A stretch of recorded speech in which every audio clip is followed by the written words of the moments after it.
Victoria Hale stood frozen on the deck of her $50 million yacht, watching 30 engineers fail for the third consecutive day. Below her, a small paper boat drifted toward the hull, and she crushed it beneath her designer heel without thinking. The father who'd made it said nothing. He simply turned away, shoulders tight with quiet dignity. But when she shouted in frustration that not one of these expensive experts could fix her dead navigation system, when she threw out the words like a weapon, "If you're so smart, mechanic, you fix it," she had no idea she'd just challenged the one man who actually could. What she didn't know yet was that her yacht hadn't broken down. Someone had made sure it would fail. And the man she'd just humiliated was about to uncover a conspiracy that would shatter everything she thought she knew about her own life. But I'm getting ahead of myself. Let me tell you how a crushed paper boat became the thread that unraveled a $50 million secret. If you're watching from anywhere in the world, drop your city in the comments below. I want to see how far this story travels. And if you stay till the end, you'll see why this moment changed everything. Hit that like button and let's begin. The morning had started quietly, which should have been Noah Bennett's first warning. Nothing good ever came from quiet mornings at Millbrook Harbor. He sat on the weathered dock with his daughter, Emma, their legs dangling over the edge, bare feet just inches from the cold Atlantic water. The harbor smelled like salt and diesel and old rope, the kind of smell that got into your clothes and stayed there. Fishing boats rocked in their slips. Seagulls wheeled overhead, their cries sharp in the clean air. Emma held up her creation with both hands, examining it critically in the early light. 6 years old, and already she had her mother's careful attention to detail, the thing that had made Sarah such a brilliant architect before the cancer took her. "Is it good, Daddy?" Noah studied the paper boat she'd folded from a page of his garage manual. She'd decorated it with colored pencils, blue waves along the sides, a yellow sun on what she'd designated as the bow. The folds were precise, the creases sharp. For a first grader, it was remarkable work. "It's perfect," he said, and meant it. "Will it float?" Only one way to find out. Emma leaned forward carefully, her tongue poking out in concentration the way it always did when she was focused. She placed the boat on the water's surface with both hands, steadying it until she was sure it would hold. Then she let go. The paper boat sat on the water, riding the gentle swells. Emma's face lit up with pure joy. "It works! Daddy, look! It really works!" Noah felt something loosen in his chest, a knot he hadn't realized was there. These moments were rare now. Between double shifts at Morrison's garage and trying to keep their small apartment clean and making sure Emma had everything she needed, there wasn't much time for mornings like this. Sarah had been gone 18 months, and some days it still felt like yesterday. Other days it felt like a lifetime. "Make a wish," he said softly. "Send it out to sea."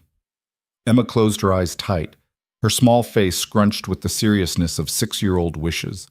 Noah wondered what she was asking for. A new bike, maybe. Friends at school. Or maybe like him, she was wishing for things that couldn't be folded into paper boats and sent away. Things like her mother's laugh, or the way their house used to smell on Saturday mornings when Sarah made pancakes. Emma opened her eyes and gave the boat a gentle push.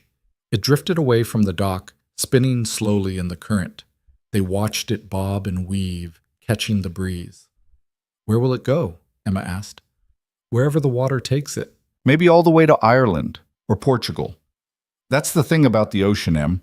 Once you let something go, it finds its own way." They sat in comfortable silence, watching the paper boat drift.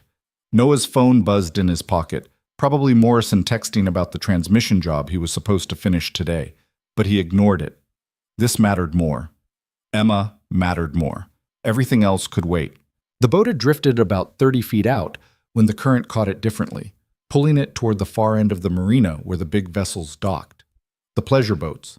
The yachts that cost more than Noah would make in 3 lifetimes. "Oh no!" Emma whispered. "It's going to the fancy boats." Noah watched the paper boat's trajectory and felt the pleasant morning starting to crack. The small craft was heading directly toward the largest yacht in the harbor, a gleaming white monster called Meridian that had arrived 2 days ago with an entourage of trucks and crew members wearing matching uniforms. He'd seen it from the garage. You couldn't miss it. The thing was the size of a small hotel. "Maybe it'll miss it," he said, but he could already tell it wouldn't. The paper boat drifted closer, riding an invisible current straight toward Meridian's hull. Emma stood up, her hands clasped together. Should we get it? Noah considered the distance, the cold water, the early hour. Nobody was on the yacht's deck. They could probably fish it out with the boat hook old Chester kept tied to the dock pilings. Stay here, he said. I'll grab Chester's pole. But before he could stand, a figure appeared on Meridian's upper deck.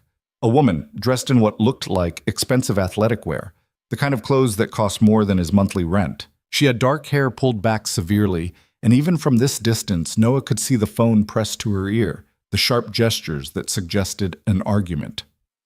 The paper boat bumped gently against the yacht's ladder. Daddy, there it is! Noah raised a hand in a tentative wave, hoping to catch the woman's attention, to ask if she could toss the boat back. It was just paper. It would only take a second, but the woman wasn't looking at them. She was pacing, her voice rising even though he couldn't make out the words. The conversation sounded heated, clipped phrases, long silences, then sudden sharp responses. The paper boat bobbed against the yacht's white hull, held there by the current. Emma cupped her hands around her mouth. Excuse me, miss, could you?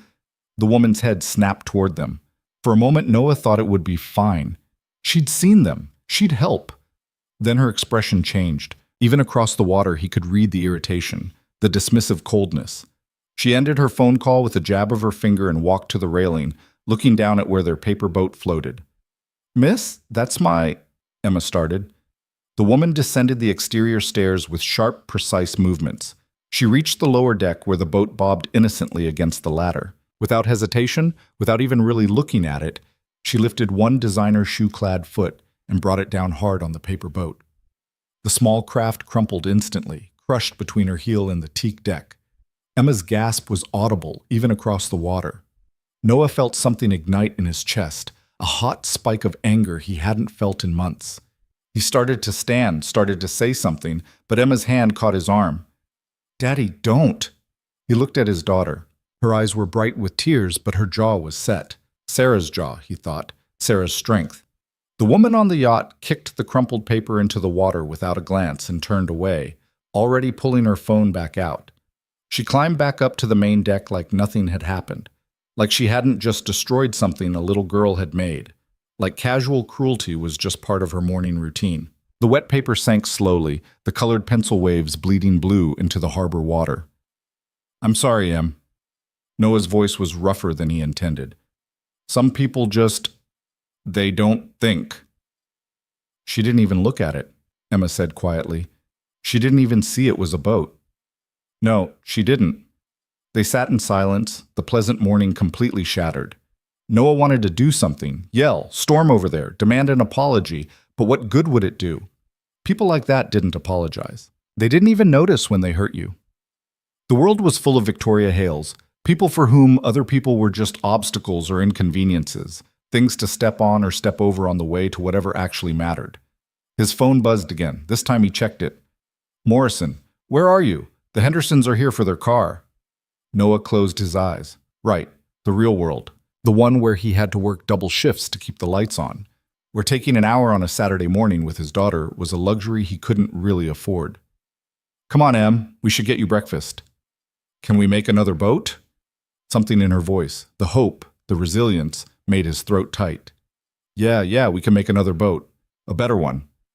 Emma took his hand as they walked back down the dock. She didn't look back at the yacht or the sinking paper, and Noah was grateful. He glanced back once, though, and saw the woman on the upper deck, phone pressed to her ear again, gesturing sharply at someone he couldn't see. Forget her, he thought. She's not worth it. He had no idea how wrong he was. By the time they reached Morrison's garage, Noah's anger had settled into the familiar background noise of his life. One more unfairness in a world that seemed to specialize in them. Emma sat in the small office Morrison had grudgingly cleared for her, coloring in a new picture while Noah's coworker Danny finished explaining why the Henderson transmission was taking so long. And then the torque converter basically disintegrated, Danny was saying, wiping grease from his hands with a red shop rag. I've never seen one fail that completely. It's like someone filled it with sand and ran it at redline for a week. Noah examined the destroyed parts laid out on the workbench. Danny was right. This wasn't normal wear. This was catastrophic failure. Did you check the fluid? Dark as coffee and smelled burnt. They've been ignoring the maintenance schedule. For how long? My guess? 2 years, minimum. Noah ran the numbers in his head. New converter, labor, the additional parts they'd need to replace. The Hendersons weren't going to like the estimate. They never did. Morrison appeared in the doorway of his office, his substantial frame filling the space. Noah, need you a minute?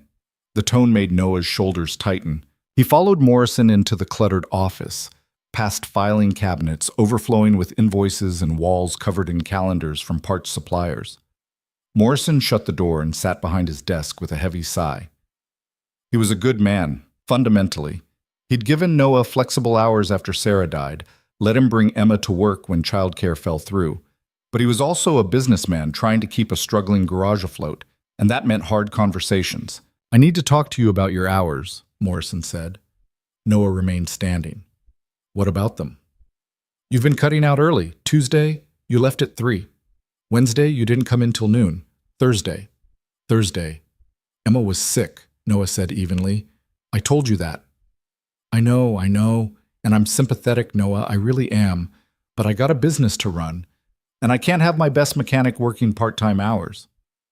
I'm not working part-time hours. I do more in 6 hours than most guys do in 8. Maybe, but customers don't see that. They see a mechanic who isn't here when they need him. The Hendersons showed up at 8 this morning, expecting their car.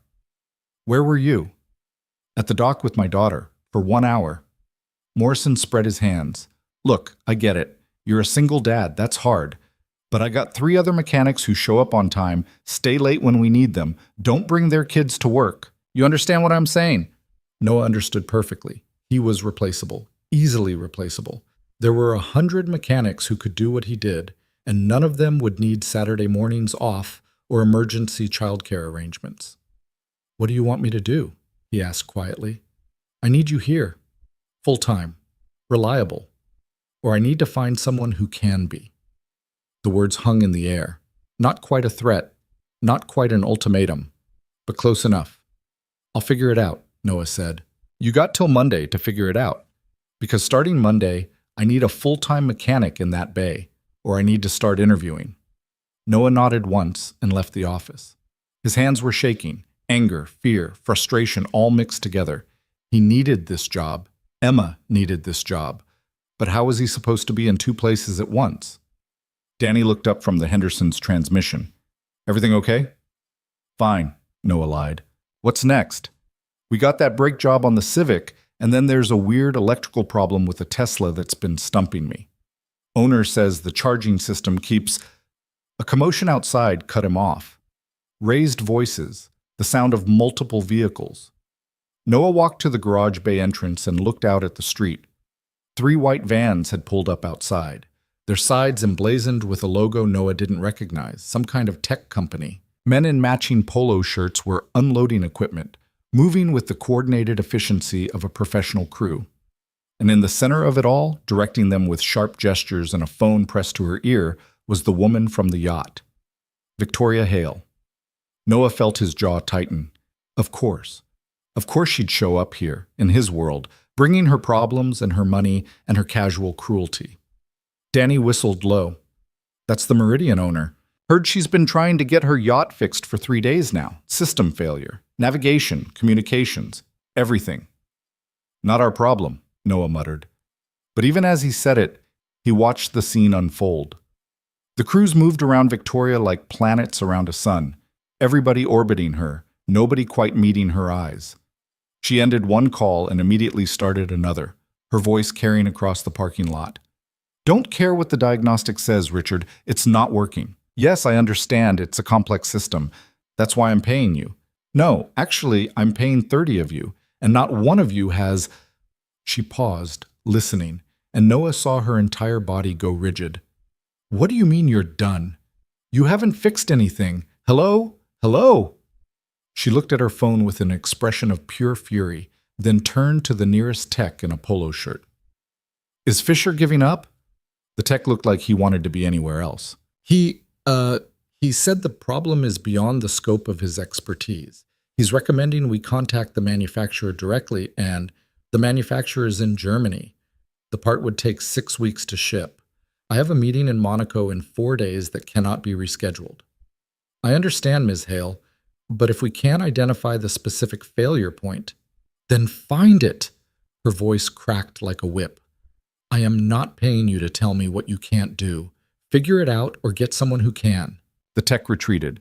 Victoria stood alone in the middle of the organized chaos, 30 engineers and technicians moving around her, and she looked, for just a moment, completely lost. Noah almost felt sorry for her. Almost. Then she turned, scanning the street, and her eyes landed on Morrison's garage. On him, specifically, standing in the bay entrance.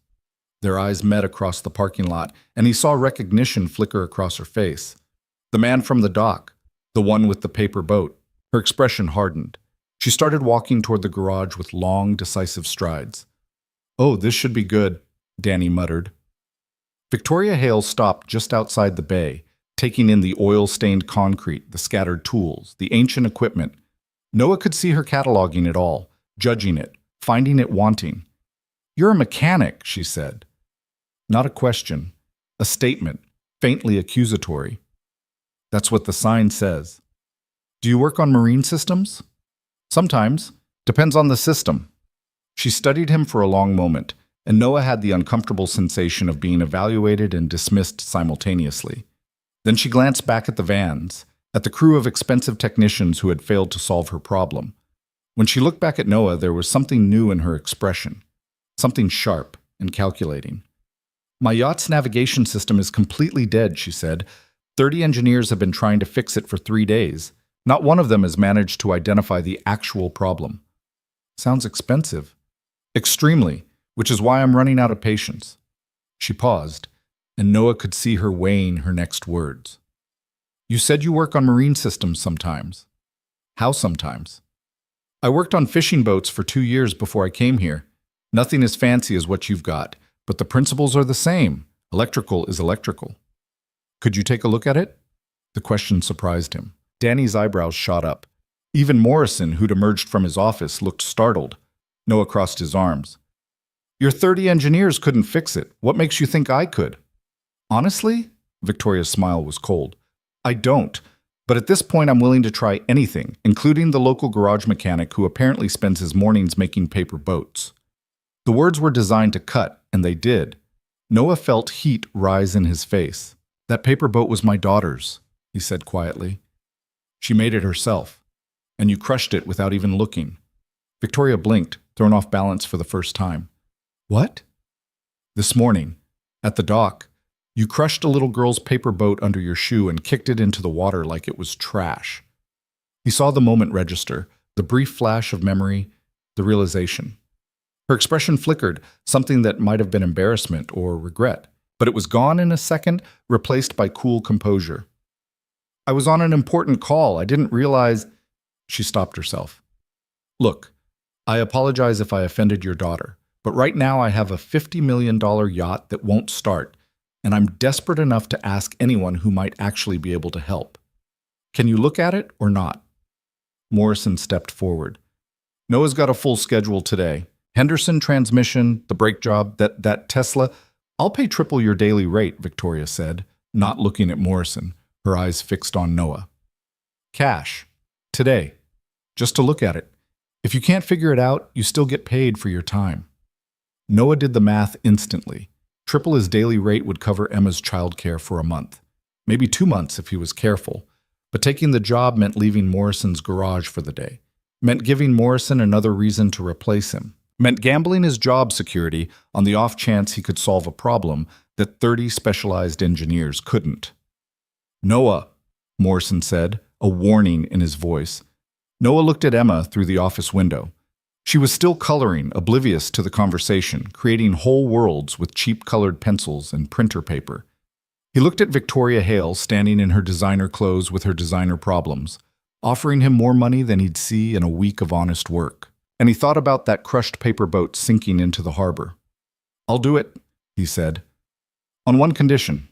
Victoria raised an eyebrow. "Which is?" "My daughter comes with me. I don't leave her alone." Fine, whatever. Can you start now? Give me 10 minutes. Victoria nodded and turned away, already pulling out her phone. Noah turned to find Morrison glaring at him. You're making a mistake, Morrison said. Probably, Noah agreed, but I'm making it anyway. He went to collect Emma, who was delighted at the prospect of going somewhere new, and tried to ignore the sinking feeling that he'd just made everything in his complicated life significantly more complicated. The Meridian was even more impressive up close.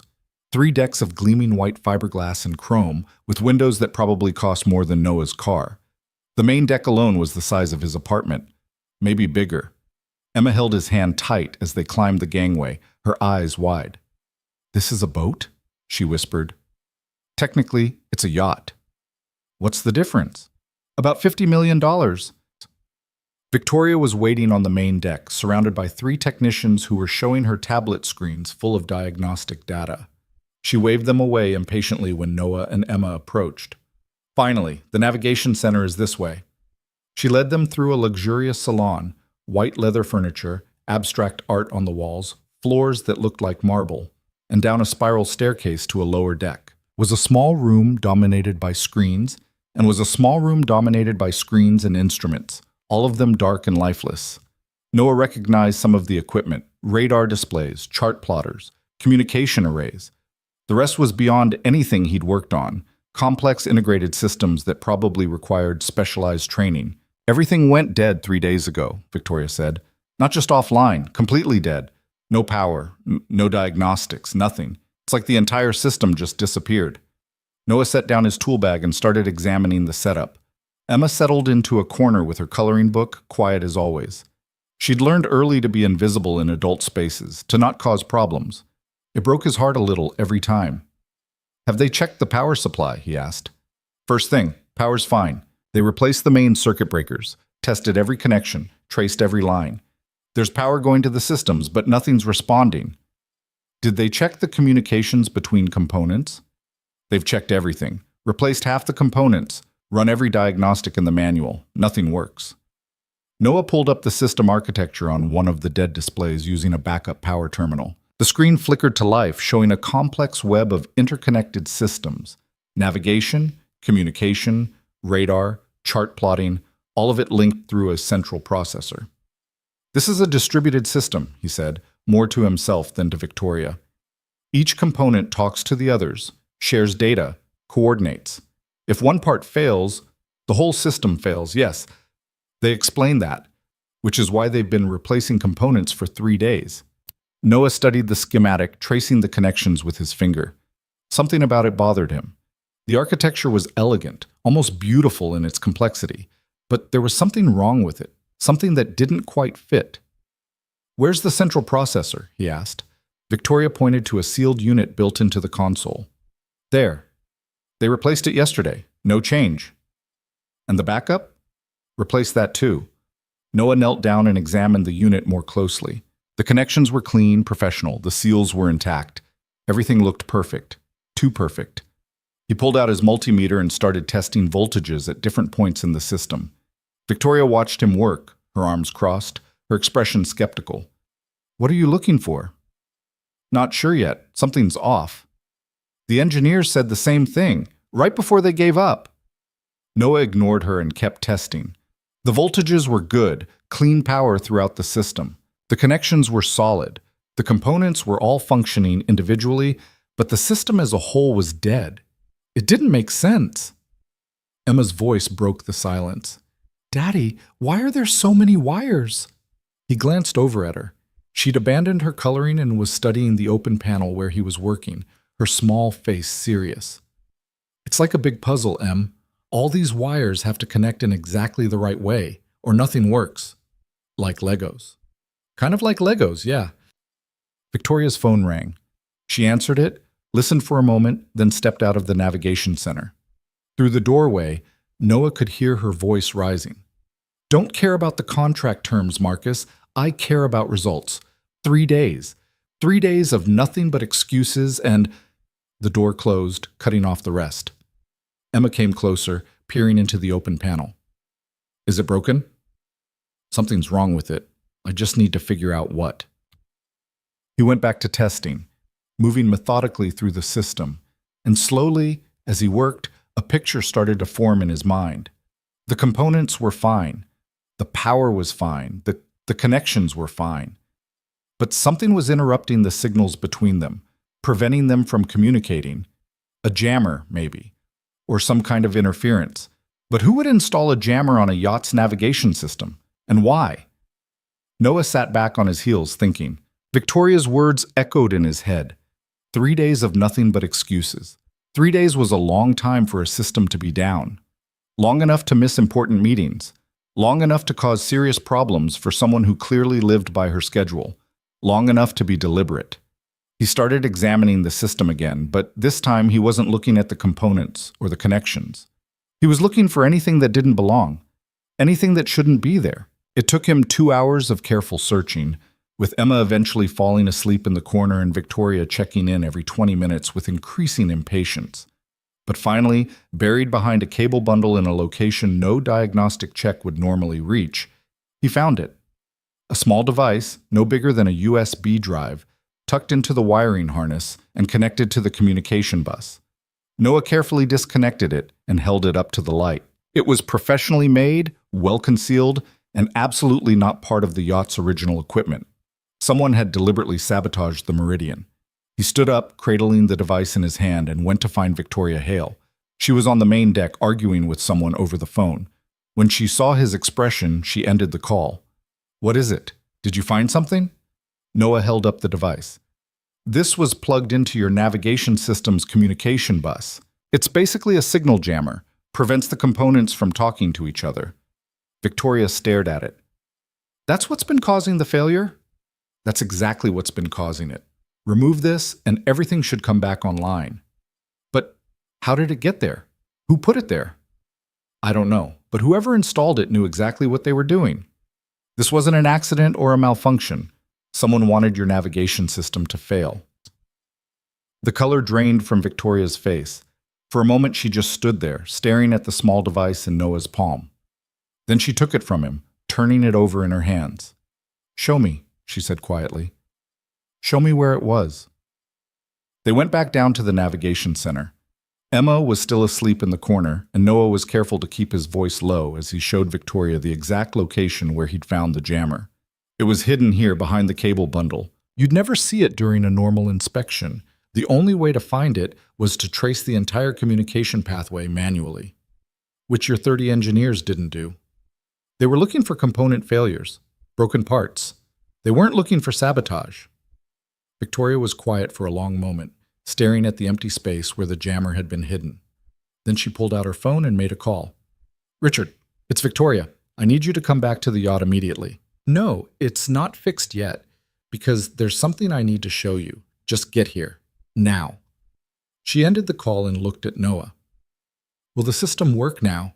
With that thing removed?" "Should do. Want me to try?" She nodded. Noah reconnected the communication bus and powered up the navigation center. For a moment, nothing happened. Then one by one, the displays flickered to life. Chart plotters showed their position in the harbor. Communication systems chirped and beeped as they initialized.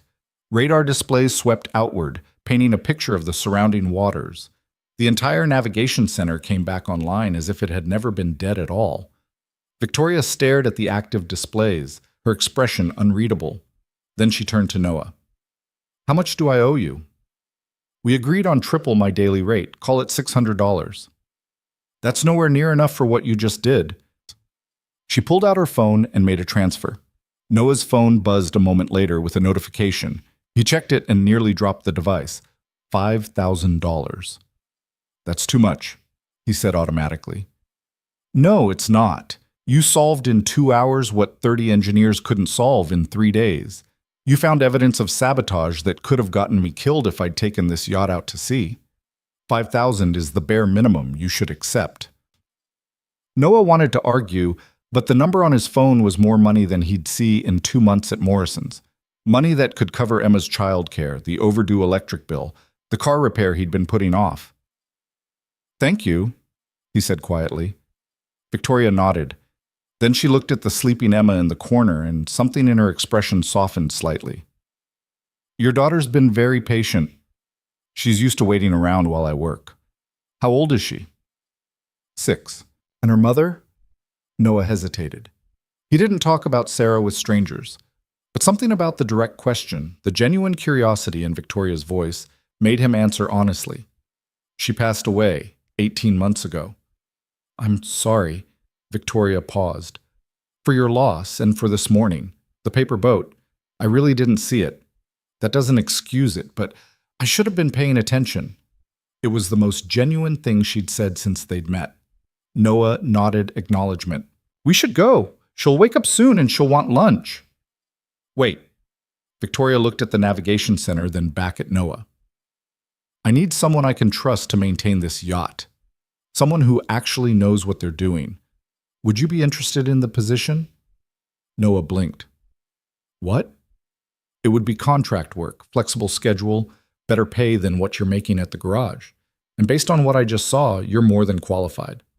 I don't even know you. No, but I know you're the only person in 3 days who actually solved my problem instead of just replacing parts and hoping for the best.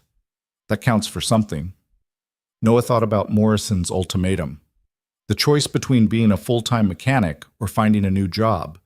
The constant juggling of schedules and childcare and trying to be enough for Emma when he always felt like he was failing. I need to think about it, he said. Fair enough. Take a few days. But Noah? She met his eyes. That jammer didn't install itself. Someone who had access to this yacht, someone who knew the systems well enough to sabotage them without being detected, did this deliberately, which means they might try again. I need someone I can trust watching over this boat. Someone who sees what others miss. The weight of her words settled over him. She was right. Whoever had installed the jammer could come back, could sabotage the yacht again, or worse. I'll think about it, he repeated. He gathered Emma gently in his arms. She barely stirred, just snuggled against his shoulder, and collected his tools. Victoria walked them to the gangway. Thank you, she said again. Seriously, you probably saved my life today. Noah didn't know what to say to that, so he just nodded and carried his sleeping daughter down the gangway, back to solid ground. Behind him, he heard Victoria make another phone call, her voice sharp and commanding once more. Richard, I need a full security sweep of the yacht. Yes, now, because someone installed a jammer in my navigation system and I want to know who had access. Every crew member, every contractor, everyone who's been aboard in the last 6 months. I want names, backgrounds, everything. Noah walked back toward Morrison's garage with Emma warm in his arms and $5,000 in his bank account, and the nagging feeling that he'd just stepped into something much bigger than a simple repair job. The morning had started with a crushed paper boat. It was ending with questions he wasn't sure he wanted answered, but as he looked down at Emma's sleeping face, peaceful and trusting, he knew one thing for certain. Whatever came next, he'd figure it out. The same way he always did. One problem at a time. One day at a time. Starting with explaining to Morrison why he'd just worked on a yacht instead of the Henderson transmission. But that, he decided, was a problem for Monday. Right now, Emma needed lunch, and he needed to think about Victoria Hale's job offer and the jammer hidden in her navigation system, and what it all meant. The paper boat had drifted to the yacht, and now somehow Noah had drifted right along with it. Monday morning arrived with rain, the kind of cold Atlantic drizzle that soaked through clothes and settled into bones. Noah stood outside Morrison's garage at 7:45, watching water stream down the windows, trying to decide what version of himself to be when he walked through that door. The mechanic who needed this job, or the mechanic who'd just been offered something better. Emma tugged on his hand. Daddy, we're getting wet. I know, baby, just give me a second. His phone buzzed. A text from Victoria Hale. Have you thought about my offer? He hadn't stopped thinking about it. $5,000 sat in his account like a promise and a threat simultaneously. The money was real. The job offer was real. But so was Morrison's ultimatum, and so was the nagging certainty that accepting Victoria's offer meant stepping into something he didn't fully understand. The jammer haunted him. He'd turned it over in his hand Sunday night after Emma fell asleep, examining every detail under his desk lamp. Professional construction. Military-grade components. Someone had paid serious money to sabotage that yacht, and they'd done it with precision and planning, which meant they had a reason. And reasons like that didn't just disappear because Noah had found their device. Daddy, please, I'm cold. Noah shook himself back to the present and pushed open the garage door. Morrison was already there, coffee in hand, looking at his schedule board with the expression of a man counting problems. You're late, Morrison said without turning around. It's 7:47. You're supposed to be here at 7:30. That's late. Morrison finally looked at him. Where were you Saturday? After you left with the yacht woman? Working on her yacht. Like I said I would be. All day? Most of it. Morrison's jaw tightened. We had 4 jobs backed up. Danny stayed till midnight trying to catch up. The Hendersons are threatening to take their business to Preston's because we're unreliable. I fixed a problem 30 engineers couldn't solve, Noah said quietly. In 2 hours. Good for you. Did fixing that problem get the Henderson transmission rebuilt? Did it get the brake job done? Did it make Preston's any less appealing to customers who are tired of waiting? Noah set his tool bag down carefully. What do you want me to say, Morrison? That I made a mistake? Fine. I made a mistake, but I also made more money in those 2 hours than I'd make here in 2 weeks. The words hung in the air between them. Morrison's expression shifted from anger to something harder to read. She paid you that much? She did. To look at a boat? To find what nobody else could find. Morrison was quiet for a long moment. Then he sighed and rubbed his face with both hands. Look, Noah, I like you. You're good at what you do. But I got a business to run, and I can't run it with mechanics who take off whenever something more interesting comes along. I understand. Do you? Because I'm not sure you do. Morrison set down his coffee mug. You got a choice to make. You can work here, full-time, reliable, like we agreed. Or you can chase rich people's problems and hope they keep paying you, but you can't do both. Not here. Emma shifted behind Noah, and he felt her small hand slip into his. She understood, in the way children do, that this conversation was important, that something was changing. What if I could do both? Noah asked. What if I worked here 3 days a week, maintained my own clients the other days? Then you wouldn't be full-time, and I need a full-time mechanic. You need someone who can do the work. I can do more in 3 days than most guys do in 5. That's not the point. Then what is the point? Morrison's expression hardened. The point is, I can't build a business around someone who's half in and half out. I need commitment, Noah. Full commitment. Can you give me that or not? Noah felt the question settle over him like a weight. Morrison wasn't wrong. He deserved reliability, deserved someone who would be there when needed. But Emma also deserved a father who could afford to feed her, clothe her, keep a roof over her head. And if Morrison was going to fire him anyway for taking Saturday morning off, then what exactly was he committing to? I'll give you an answer by the end of the day, Noah said. That's not end of the day, Morrison. That's fair. Morrison looked like he wanted to argue, but Danny appeared in the bay doorway, grease-stained and exhausted. Noah, thank God. I need help with the Tesla. The charging system is doing something I've never seen before, and the owner's coming at noon to pick it up. Noah squeezed Emma's hand once, then guided her to the office where her coloring books waited. Stay here, okay? I'll be right outside. She nodded, already pulling out her crayons. So adaptable, so patient. It broke his heart every time. The Tesla was a disaster. Danny had been right to call for help. The charging system was behaving erratically, accepting power for a few seconds, then cutting off, cycling endlessly without ever actually charging the battery. Noah spent an hour tracing circuits and testing connections before he found the problem.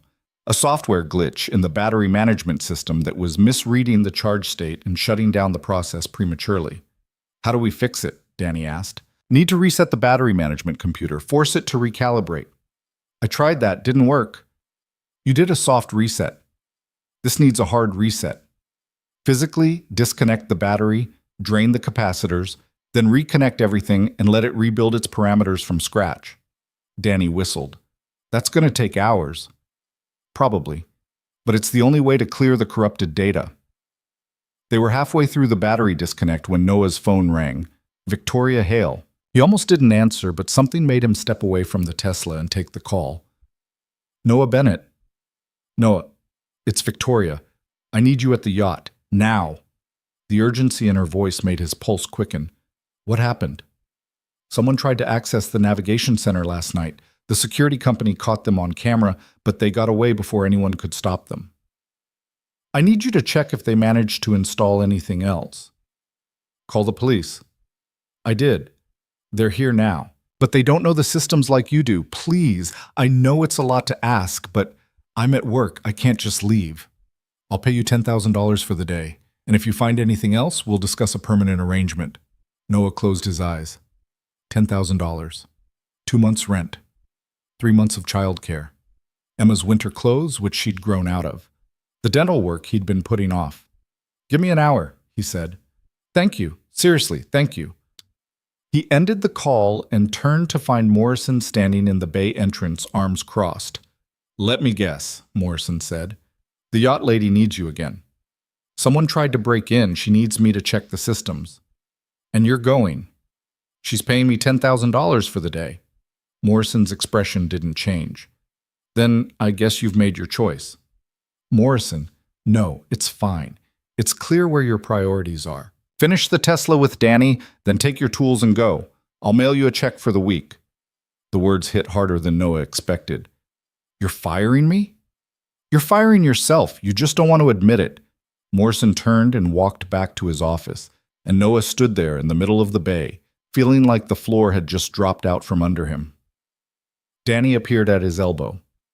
That was harsh. He's not wrong, though. Maybe not, but he's not right either. Danny clapped him on the shoulder. You're too good for this place anyway. We both know it. Morrison knows it. Go help your yacht lady. I'll finish the Tesla. You sure? Yeah, I got it. Just don't disappear completely, okay? Some of us still want to grab a beer with you once in a while. Noah managed to smile. Deal. He collected Emma and his tools, and as they walked out of Morrison's garage, for what might be the last time, he tried not to think about what he'd just lost. Tried to focus instead on what he might be gaining, but it was hard. Morrison's had been steady, predictable, safe. Victoria Hale's world was none of those things. The rain had intensified by the time they reached the harbor. Police cars were parked near the Meridian, their lights reflecting off the wet pavement. Noah recognized one of the officers, Mike Chen, who'd gone to high school with Sarah. Mike saw him approaching and raised a hand in greeting. Noah Bennett. Been a while. Hey, Mike, what's the situation? Mike glanced at his notepad. Someone tried to access the yacht around 2 a.m. Security cameras caught them at the gangway, but they ran when the alarm triggered. Ms. Hale wants to make sure they didn't tamper with anything. Did you get a look at them? Not a good one. Average height, dark clothes, knew enough to avoid the main cameras. Professional, or at least experienced. Mike lowered his voice. Between you and me, this doesn't feel like a random break-in. This feels targeted. Noah thought about the jammer hidden in the navigation system. Yeah, I'm getting that feeling too. Victoria appeared on the main deck, saw Noah, and hurried down the gangway. She looked like she hadn't slept, dark circles under her eyes, hair pulled back in a hasty ponytail, still wearing what might have been yesterday's clothes. Thank you for coming, she said. I know this is... Where do you need me to start? Relief washed over her face. Navigation center. If they manage to install another jammer or something worse, I need to know before we leave port. We? I have to be in Monaco in 3 days. I can't delay anymore. But I'm not leaving until I'm absolutely certain this yacht is safe. Noah followed her aboard, Emma trailing behind him. The police were finishing their investigation, dusting for prints, taking photos, interviewing the security guard who'd been on duty. Noah noticed the guard looked shaken, probably realizing how close he'd come to confronting an intruder who might have been dangerous.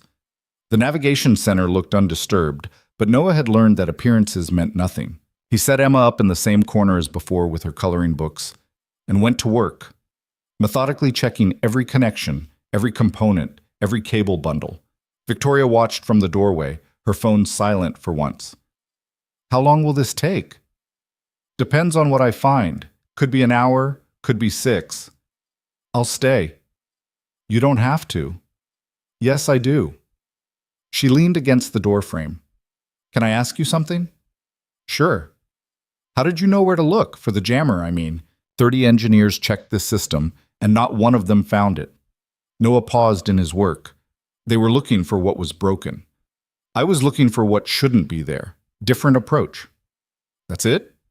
Different approach? Mostly. He tested a connection, checked the voltage. Also, I've learned that when something doesn't make sense, it's usually because someone doesn't want it to make sense. Your system failing completely, all at once, with no warning? That's not how systems fail naturally. That's how they fail when someone makes them fail. You think like someone who's been sabotaged before. Noah glanced at her. Everyone's been sabotaged before. Most people just don't recognize it until it's too late. Something in Victoria's expression shifted, a crack in the polished exterior. What happened to you? Nothing dramatic, just life. People underestimating you? People assuming you can't do something because you don't have the right credentials or the right background. People stepping on what you build because they don't think it matters. He thought of the paper boat sinking in the harbor. Eventually, you learn to spot when someone's working against you instead of with you. That's a depressing worldview. It's a realistic worldview. Victoria was quiet for a moment, then, I had a husband who sabotaged me. For 5 years. Made me think I was paranoid, that I was imagining problems that didn't exist. Turned out he was the one creating them. Noah looked up from his work. The jammer? I don't know. Maybe. We've been divorced for 2 years, but he still has connections to this yacht. He knew the systems, had access through the maintenance contracts. She rubbed her face. I sound crazy, don't I? Blaming my ex-husband. You sound like someone who's been sabotaged before, Noah said quietly. Their eyes met, and something passed between them. Recognition, maybe. Understanding. They were both people who'd learned to look for what shouldn't be there, because experience had taught them that trust was a luxury they couldn't afford. Emma's voice broke the moment. Daddy, I'm hungry. Noah checked his watch. Nearly 1 o'clock. Sorry, Em, I forgot about lunch. There's a galley upstairs, Victoria said. Help yourself to whatever you want, both of you. Emma's eyes widened. Really? Really. Just don't touch anything expensive. Emma scrambled up and looked at Noah hopefully. He nodded, and she rushed toward the stairs, then paused and turned back. Thank you, Ms. Hale. Victoria's expression softened. You're welcome, Emma, and you can call me Victoria. They watched Emma disappear up the stairs, her footsteps quick and light. Victoria smiled faintly. She's well-mannered. She's had to grow up fast. Because of her mother? Noah returned to his inspection, uncomfortable with the personal direction. Because of a lot of things. Victoria seemed to sense his reluctance and changed the subject. Have you decided about the job offer? Not yet. What's holding you back?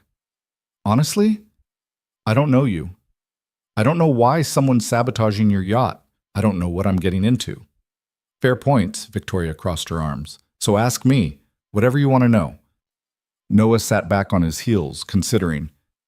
Why would your ex-husband sabotage your yacht? Because he's vindictive and he hates that I succeeded without him. We built the company together, TechVista Solutions, AI-driven analytics for financial markets. When we divorced, I bought him out. The company tripled in value within a year. He's never forgiven me for proving I didn't need him. Does he have access to the yacht? Not officially, but he knows the crew, knows the contractors. He could have arranged for someone to install the jammer without being directly involved. She paused. The break-in last night, though, that's escalation. That's not just sabotage. That's something else. Like what? I don't know. That's what scares me. Noah found himself believing her. The fear in her voice was real, and it reminded him uncomfortably of Sarah in the final months, when the cancer had spread and every new symptom meant something worse was coming. If I take this job, he said slowly, I need to know everything. No secrets, no holding back information because you think I don't need to know it. If someone's targeting you, they might target anyone associated with you, including me, including Emma. Victoria nodded. Understood. Full transparency. And I work flexible hours. I have a daughter. She comes first. Of course. And if I find something that makes me uncomfortable, something that puts Emma at risk, I walk away. No questions asked. Agreed. Victoria met his eyes. Anything else? Yeah, why me? You could hire a dozen security firms, marine engineers, private investigators. Why the mechanic from Morrison's garage? Victoria was quiet for a long moment. When she spoke, Her voice was softer than he'd heard it before. Because you found what nobody else found. Because you didn't care about my money or my yacht or my reputation. You cared about the truth. And because when you looked at me Saturday morning after I crushed your daughter's paper boat, you didn't see a powerful CEO or a rich woman. You saw someone who'd done something cruel and thoughtless. You saw me clearly. She paused.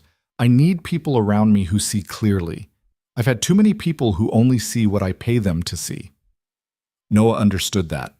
The loneliness of being surrounded by people who only reflected back what you wanted them to be. Sarah had talked about that sometimes, about friends who disappeared when she got sick because they couldn't handle the reality of her dying. Okay, he said. I'll do it, but we start with a trial period, 1 month. If it's not working for either of us, we part ways professionally. Victoria's face lit up with genuine relief. Thank you. Seriously, thank you. They shook hands, and Noah felt the weight of the decision settle over him. He just quit his stable job to work for a woman he barely knew, investigating sabotage he didn't understand, all because of a paper boat and $5,000, and the strange recognition that sometimes life pushed you toward things you weren't ready for. He went back to checking the navigation system, and Victoria went to make phone calls, and Emma reappeared with a sandwich that probably cost more than their usual groceries for a week. And slowly, methodically, Noah worked through every component, every connection, every possible hiding place. He found the second device just before 3 o'clock. It was smaller than the jammer, hidden in a different location, tucked behind the radar processing unit in a space so tight he almost missed it. But there it was, a small transmitter actively broadcasting on a frequency that had nothing to do with the yacht's systems. A tracker. Someone wasn't just sabotaging the yacht. They were tracking it, monitoring its location, probably in real time. Noah's hands were steady as he disconnected the device, but his mind was racing. This changed everything. This wasn't just sabotage or vandalism. This was surveillance. Someone wanted to know where Victoria Hale was, where she was going, what she was doing. He carried the transmitter up to the main deck where Victoria was reviewing documents with Mike Chen. She looked up when she saw his expression. What did you find? Noah held up the device. Someone's been tracking the yacht. This has been transmitting your location continuously. The color drained from Victoria's face. Mike straightened, immediately professional. How long has it been active? Mike asked. Can't tell without analyzing it, but based on the installation, probably weeks, maybe months. Victoria sat down heavily in one of the deck chairs. They know everywhere I've been, every meeting, every trip. Not anymore, Noah said. Not unless they have more of these installed. Do they? I'll need to do a complete sweep. Every system, every space. Could take days. Mike pulled out his phone. I'm calling this in. This is stalking, potentially worse. Ms. Hale, do you have any idea who might be tracking you? Victoria looked at Noah. My ex-husband. It has to be. He's the only one with motive and means. Marcus Hale? Mike asked. Yes. Do you have proof? Not yet, but Noah can help me find it. She stood up. Decision made. I want a complete security sweep of the yacht. Every system, like Noah said. And I want to know everyone who's had access to this boat in the last 6 months. Crew, contractors, guests, everyone. That's going to be a long list, Mike said. I don't care. Someone installed these devices, and they did it with access and knowledge. That narrows it down. Mike nodded and stepped away to make calls. Victoria turned to Noah. How much time do you need for the sweep? With just me? 4, maybe 5 days. I'll hire help, get you whatever you need. I don't need help. I need to do this carefully, methodically. If there are more devices, rushing will just mean missing them. Victoria nodded. Then take your time. But Noah, the Monaco meeting, I can't miss it. It's a $200 million contract. If I'm not there in person, we lose it. Then we work fast. I'll start tonight, work through the week. If we're clean by Friday, you can leave Saturday. And if we're not clean? Noah looked at the transmitter in his hand. Then you don't go. Because if someone's tracking you this carefully, going out on open water might be exactly what they want you to do. The implication hung between them.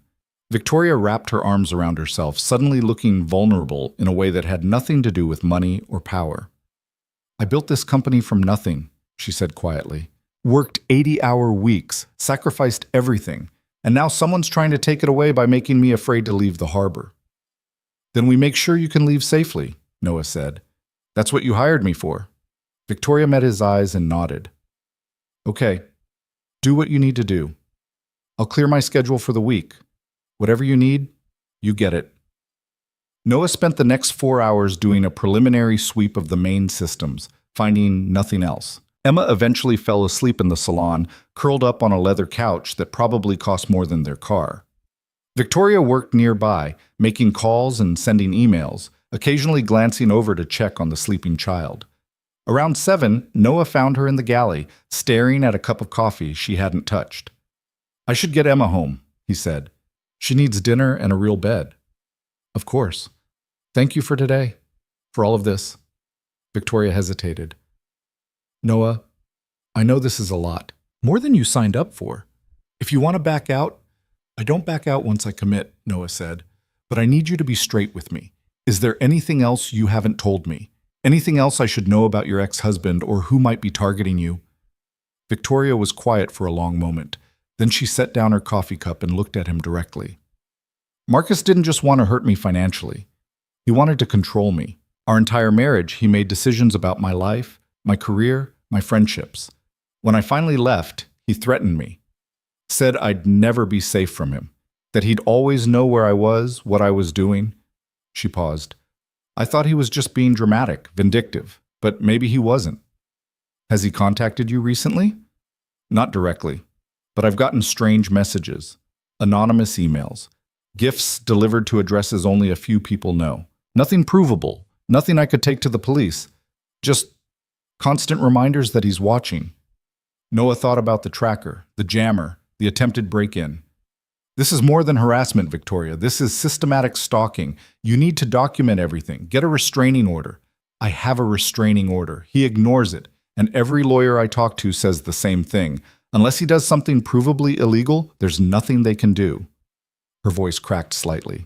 So he stays just on the edge of legal, just close enough to remind me he's there. And I'm supposed to just live with it. Noah understood that kind of helplessness. The system that was supposed to protect you, failing. The authorities who were sympathetic but ultimately powerless. The slow erosion of safety until you were always looking over your shoulder, always waiting for the next thing. We'll figure it out, he said. One step at a time. First, we make the yacht secure. Then we gather evidence. Then we make sure he can't hurt you anymore. You sound very certain. I'm not, but I'm stubborn, and I don't like people who abuse power. He picked up his tool bag. I'll be back tomorrow morning, 8 o'clock. We'll start the full sweep then. Victoria walked him to the gangway. Emma was awake now, rubbing her eyes sleepily as Noah carried her. Thank you, Victoria said again, for everything. Noah nodded and walked down the gangway into the rainy evening. Emma's head rested on his shoulder, warm and trusting, and he thought about the choice he'd made. Walking away from Morrison's. Taking this job. Stepping into Victoria Hale's complicated, dangerous world. But as they drove home through the rain-slicked streets, Emma asked, Is Ms. Victoria nice now? And Noah realized that somewhere in the last few days, the woman who'd crushed a paper boat had become someone different, someone scared, someone trying to survive. Yeah, Em, he said quietly. I think she is. Good, because she has a really pretty boat, and it would be sad if a mean person had it. Noah smiled despite everything. You're right. It would be sad. That night, after Emma was asleep, Noah sat at their small kitchen table and examined the tracker under his desk lamp. It was sophisticated equipment, not something you bought at an electronics store. This was professional-grade surveillance technology, the kind that required knowledge and resources to acquire, the kind Marcus Hale would have access to through his tech company connections. Noah photographed it from every angle, documented the make and model, researched the transmission frequency. And slowly, a picture began to form. Not just of the device, but of the man who'd installed it. Someone methodical. Someone patient. Someone who'd planned this carefully over months or years. Someone dangerous. His phone buzzed with a text from Victoria. Couldn't sleep. Keep thinking about that tracker. How long was he watching me? Noah typed back. Long enough. But not anymore. We'll find the others tomorrow. Thank you. For not thinking I'm crazy. You're not crazy. You're being stalked. There's a difference. A long pause. Then, my lawyers said I was overreacting, that Marcus was just bitter about the divorce. Your lawyers were wrong. Another pause. Get some rest. Tomorrow's going to be a long day. Noah set down his phone and looked at the tracker again. Tomorrow would be long, so would the rest of the week. But for the first time in 18 months, he felt like he was doing something that mattered. Not just fixing machines, actually helping someone. And if it paid enough to support Emma and give them a better life, that was good too. He just hoped he wasn't getting them into something they couldn't get out of. Outside, rain continued to fall, washing the harbor clean, hiding secrets beneath the water's surface. And somewhere in the city, Marcus Hale probably knew by now that his tracker had gone silent, which meant he knew someone had found it, which meant whatever came next was going to be worse. Noah turned off the light and went to check on Emma one more time, making sure the window was locked, the door secure, making sure his daughter was safe. Because whatever storm was coming, he'd face it. But he'd face it on his own terms. Starting tomorrow at 8 o'clock, when he'd begin tearing apart a $50 million yacht to find every secret Marcus Hale had hidden there. The paper boat had led him here. Now he had to see where else it would take him. The third device was hidden in the climate control system, tucked behind an air handler where no routine maintenance would ever find it. Noah discovered it Wednesday afternoon, 48 hours into the most thorough inspection he'd ever conducted. Emma sat nearby with her schoolwork spread across the yacht's dining table, occasionally asking him to check her math while he dismantled Victoria Hale's floating palace panel by panel. "Daddy, is 7 times 8 56? "It's 56 if you want it to be," Noah said absently, tracing wires with his fingers. "But the actual answer is 56, so you're good," Emma giggled. "You said 56 twice." "Did I?" He pulled the small listening device free and held it up to the light. "Yeah, I guess I did." This one was different from the tracker, more sophisticated. It had its own power supply and memory storage, which meant it could record conversations even when the yacht systems were offline. Noah's stomach tightened as he considered the implications. How many private conversations had Victoria had on this yacht? How many business calls, strategy sessions, personal moments, all of them potentially recorded, stored, transmitted to whoever was listening? Victoria appeared in the doorway, coffee in hand. She'd been staying on the yacht all week, working from the salon while Noah searched. The dark circles under her eyes had deepened, and she'd started drinking coffee at all hours. "Found something?" she asked. Noah showed her the device. Listening device, active, probably has weeks of recordings stored. He watched her face go pale. Weeks? At least. Maybe months, depending on the memory capacity.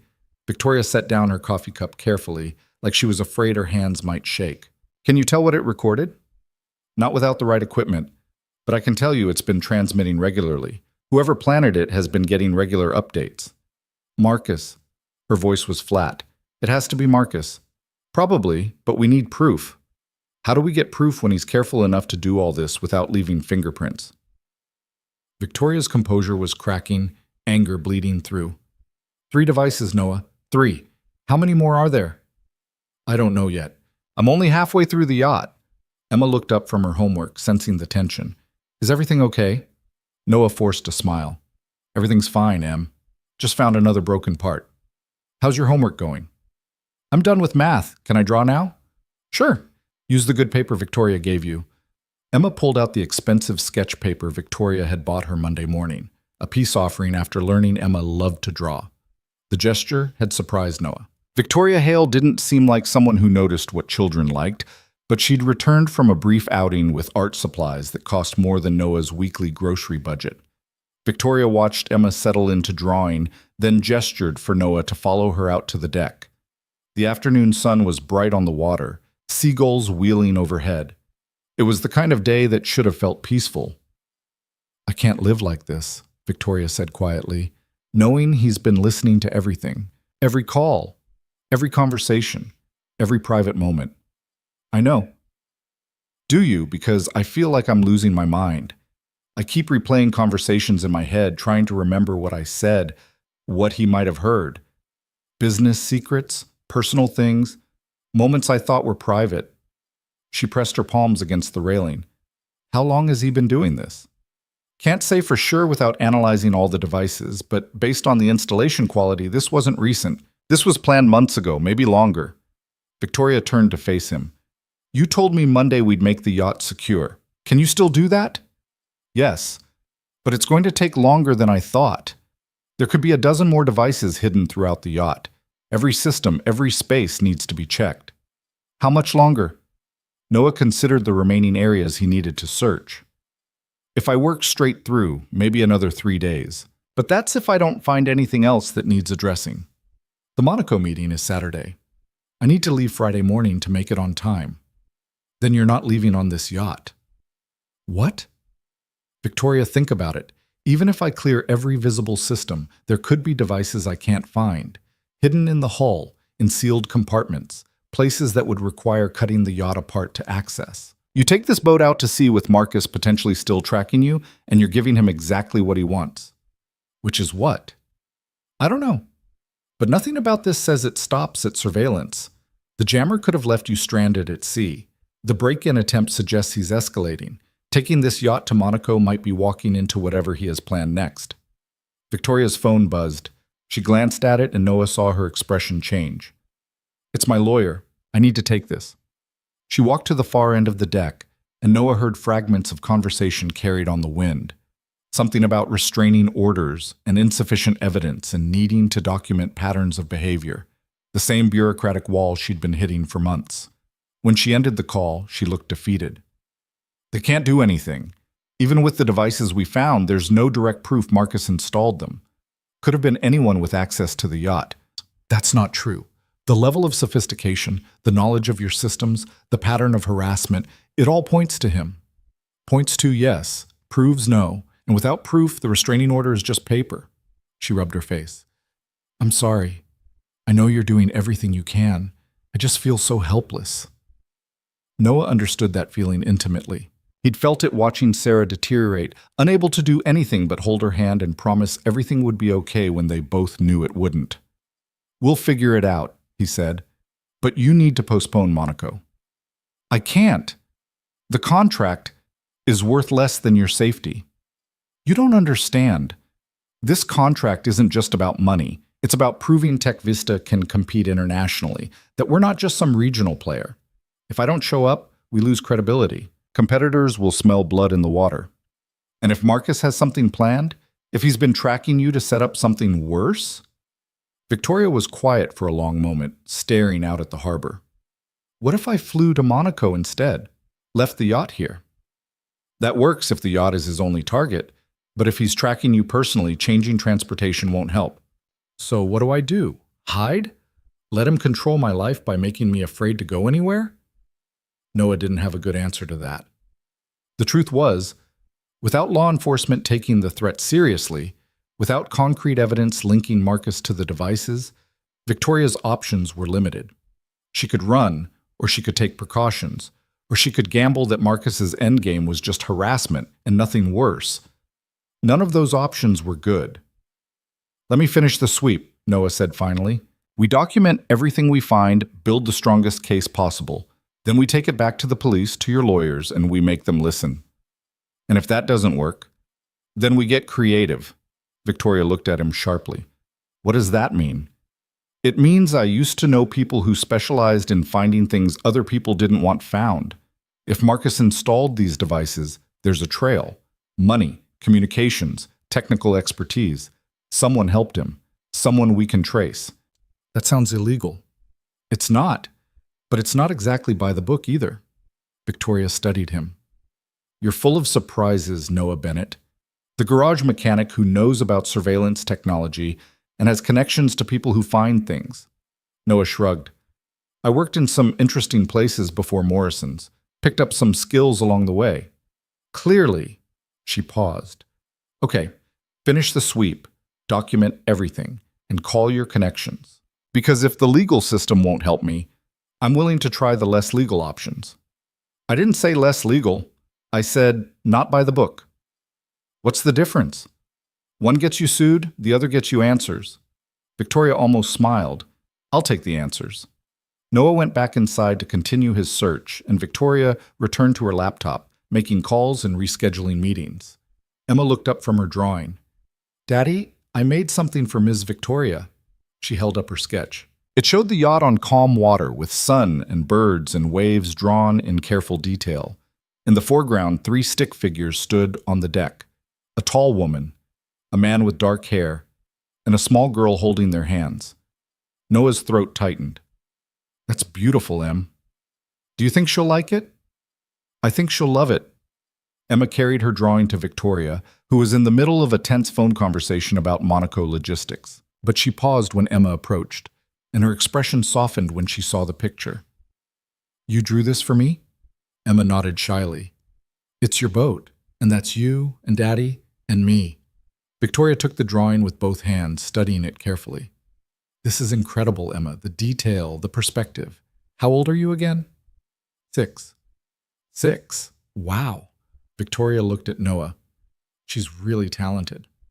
"Gets it from her mother. Sarah was an architect, could draw anything." Noah hesitated, then saw Emma watching and realized she needed to hear this said plainly, not whispered like a shameful secret. "She died, cancer, 18 months ago." Victoria's eyes went to Emma, and Noah saw genuine compassion there. "I'm so sorry, Emma. Your mother must have been an amazing person to teach you to draw like this." Emma's voice was small. "I don't remember her teaching me, but Daddy says I draw like she did, so maybe she taught me when I was little." "I'm sure she did." Victoria stood and walked to the wall where she'd been posting her own notes and schedules. She carefully pinned Emma's drawing in the center. "This is going right here, where I can see it every day. Thank you." Emma beamed. "Really? Really? It's the nicest thing anyone's given me in a long time." Noah felt something shift in that moment. Victoria Hale, the cold CEO who'd crushed a paper boat without thinking, was looking at his daughter like she actually mattered. Like she was a person, not an inconvenience. Maybe people could change. Or maybe they just needed the right reason to show who they actually were beneath the armor. The rest of Wednesday passed in methodical searching. Noah found a 4th device in the galley, hidden inside a decorative vent cover. This one was a camera, aimed at the dining area where Victoria probably took most of her meals and conducted informal business meetings. Thursday morning, he found number 5 in the master stateroom, concealed in the ceiling light fixture. Victoria went pale when he showed her. "That's above my bed," she whispered. "I know. He's been watching me sleep, watching me change, watching everything." Noah carefully disconnected the camera and added it to the collection of devices he'd assembled on the navigation center table. 5 surveillance devices, each one a violation, each one proof that Marcus Hale's obsession went far beyond normal divorce bitterness. "This is enough," Victoria said, her voice shaking with anger. 5 devices. This has to be enough for the police to act." "Maybe. We should call Mike Chen, show him what we found." Victoria made the call, and Mike arrived within an hour. He examined each device carefully, photographing them from multiple angles, documenting their locations. "This is serious," Mike said. "Stalking, illegal surveillance, possible wiretapping violations. Ms. Hale, you need to file a formal report." "I've filed 3 reports. Nothing's happened." "This is different. This is physical evidence, hardware. We can trace these devices, find out where they were purchased, who installed them." "Can you trace them to Marcus?" Mike hesitated. "That's harder. If he was smart, he used intermediaries, cash purchases, burner accounts. But we'll try." "How long will that take?" "Weeks, possibly months. This kind of investigation requires warrants, technical analysis, following digital trails. It's not quick." Victoria looked at Noah. "I don't have months. I have 2 days before Monaco." Mike caught the look between them. "What am I missing?" "Ms. Hale thinks her ex-husband might be planning something more than just surveillance," Noah said carefully. "The jammer that disabled the yacht, the break-in attempt. Now, these devices. It feels like escalation." Mike's expression grew serious. "Do you have any specific threats? Messages, calls, anything concrete?" "Anonymous emails, gifts sent to private addresses. Nothing directly threatening, but the message is clear. He's watching. He knows where I am. But nothing you could use to prove intent to harm." "No." Mike closed his evidence kit. I'll fast-track this as much as I can, but Ms. Hale, you need to be careful. If your ex is escalating, if he's planning something, the best protection is distance. Cancel the Monaco trip. Stay somewhere he can't find you for a while. I can't cancel. My entire company depends on this contract. Your company won't matter if you're hurt, or worse. Victoria's jaw set stubbornly. I'm not letting him control my life. I've done that for too long already. After Mike left, Noah found Victoria on the upper deck staring at the horizon. The sun was setting, painting the sky orange and purple. It would have been beautiful if the circumstances were different. You should listen to Mike, Noah said quietly. I know, but I can't. She turned to face him. When I married Marcus, I let him make all the decisions. Where we lived, who we saw, how we spent our time. I told myself it was partnership, compromise. But it wasn't. It was him controlling everything while I convinced myself I had a choice. Her voice hardened. When I finally left, I swore nobody would ever control me again. Not him, not anyone. If I cancel Monaco because I'm afraid of what he might do, I'm giving him exactly what he wants. There's a difference between being controlled and being smart. Is there? Because from where I'm standing, they look the same. Him threatening me changing my plans, him winning. Noah understood that pride, that need to prove you wouldn't be broken. He'd felt it after Sarah died, when everyone said he should put Emma in daycare, get help, except that he couldn't do everything alone. He'd refused out of sheer stubbornness, determined to prove he could be enough for his daughter. It had nearly destroyed him before he finally accepted help. Pride's expensive, he said. Sometimes it costs more than it's worth. Victoria smiled bitterly. Spoken like someone who's paid that price. Yeah, I have. They stood in silence, watching the sunset. Emma was inside, having fallen asleep on the salon couch, with her sketch pad still in hand. Noah could see her through the window, small and peaceful and completely trusting that her father would keep her safe. I have an idea, Victoria said suddenly. What if you came to Monaco with me? Noah blinked. What? Think about it. You know the yacht systems better than anyone now. If Marcus tries something, you'd spot it. And if we're both there, Emma would be safe here with someone you trust watching her. I don't have anyone I trust that much. Then bring her. I'll cover all expenses. Hotel, food, everything. She could see Monaco, experience something amazing, and you'd be there to make sure nothing happens to the yacht. Victoria, that's crazy. Why? Because it's unconventional? I've tried conventional. Conventional got me 5 surveillance devices and a restraining order that might as well be tissue paper. She turned to face him fully. I need someone on my side who actually gives a damn about keeping me safe. Someone who isn't on Marcus's payroll or intimidated by his lawyers or convinced I'm just a hysterical ex-wife. That's you, Noah. You're the only person I trust right now. Noah wanted to say no, wanted to explain that flying to Monaco with a woman he barely knew, dragging his 6-year-old daughter into what might be a dangerous situation, was irresponsible and reckless. But he looked at Victoria's face and saw the same desperation he'd felt 18 months ago, when the doctors said there was nothing more they could do for Sarah. The need to try something, anything, rather than just accepting defeat. Let me think about it, he said. We leave Saturday morning. That's 36 hours. I know. Friday morning, Noah finished the sweep. 8 devices total. 8 violations of Victoria's privacy. 8 pieces of evidence that Marcus Hale had been systematically stalking his ex-wife for months, possibly years. Mike Chen came back to collect the final devices, his expression grim. I've been making calls, talking to other officers who've dealt with Marcus Hale. Turns out this isn't the first complaint. There were 2 other women years ago before he married you. Both filed reports about stalking and harassment. Both cases went nowhere due to lack of evidence.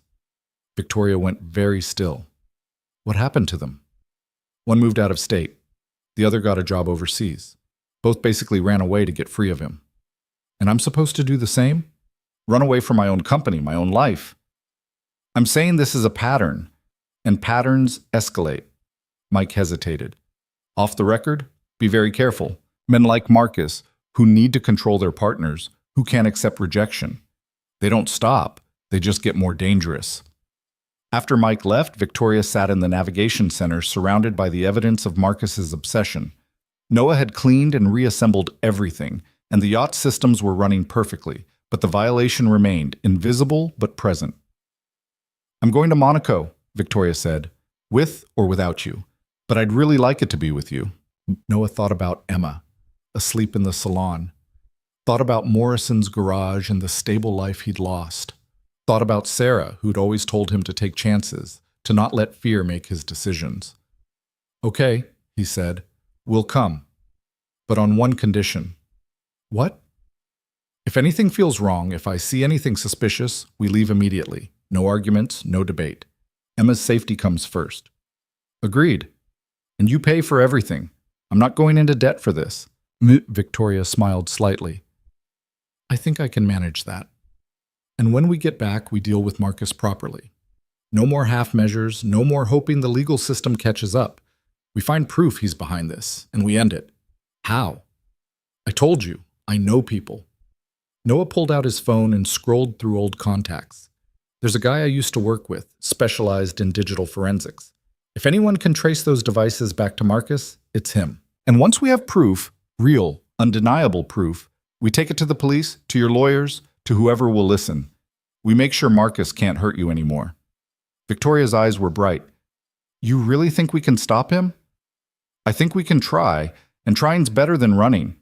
She nodded. "Okay, then let's try." Noah made the call to his contact, a man named Derek Chen, who'd worked Navy intelligence before going private. Derek listened to the situation and promised to analyze the devices over the weekend, see what he could trace. "This is good equipment," Derek said over the phone. "Professional grade. That actually makes it easier to trace. Fewer suppliers, more specialized purchasers. Give me a week. I'll have something for you." "We don't have a week, we have 4 days." "Then I'll work fast. But Noah, be careful. Guys who do this level of surveillance, they don't like being discovered. Watch your back." "Always do." Emma woke up and found Noah packing tools. "Are we going home?" "Actually, Em, we're going on a trip. How do you feel about flying on an airplane?" Her eyes went wide. "Really? Where?" "Monaco. It's in Europe, near France." "What's in Monaco?" "Ms. Victoria has an important meeting, and we're going to help make sure she's safe while she's there." Emma processed this seriously. "Is she in danger?" Noah hesitated, then decided on honesty. "Maybe. Someone's been bothering her, and we're going to help stop them." "Like a bad guy?" "Kind of like that." Emma nodded solemnly. "Then we should go. Ms. Victoria is nice now. We should help nice people." Noah hugged his daughter, feeling a rush of pride and fear. 6 years old, and already she understood that you stood up for people who needed help. Sarah would have been proud. Friday evening, they packed. Noah realized he didn't own anything appropriate for Monaco. His nicest clothes were jeans and a button-down shirt that had seen better days. Victoria solved this by taking them shopping, insisting on buying Emma a dress and Noah a proper suit. "You can't walk around Monaco looking like a garage mechanic," Victoria said. "No offense. I am a garage mechanic." "No, you're a marine systems engineer who used to work as a mechanic. There's a difference." In the hotel mirror, wearing clothes that cost more than his monthly rent, Noah barely recognized himself. Emma twirled in her new dress, delighted by the way it spun. "We look fancy," she announced. "We look ridiculous," Noah muttered. "We look appropriate," Victoria corrected. "Monaco's expensive. You have to look like you belong, or people treat you like you don't." "I don't belong." Neither did I, the first time I went. But I learned something important. Belonging isn't about where you're from. It's about how you carry yourself. You fixed what 30 engineers couldn't fix. You found devices nobody else found. You belong anywhere you choose to belong. Noah wanted to argue, but Emma was looking at him with such pride that he let it go. If his daughter thought he looked fancy, that was enough. Saturday morning, they flew first class to Nice, then took a helicopter to Monaco. Emma pressed her face against the window the entire flight, watching the world shrink below them. Victoria worked on her laptop, preparing for the meeting, but Noah noticed her hands shook slightly whenever she typed. She was scared, he realized.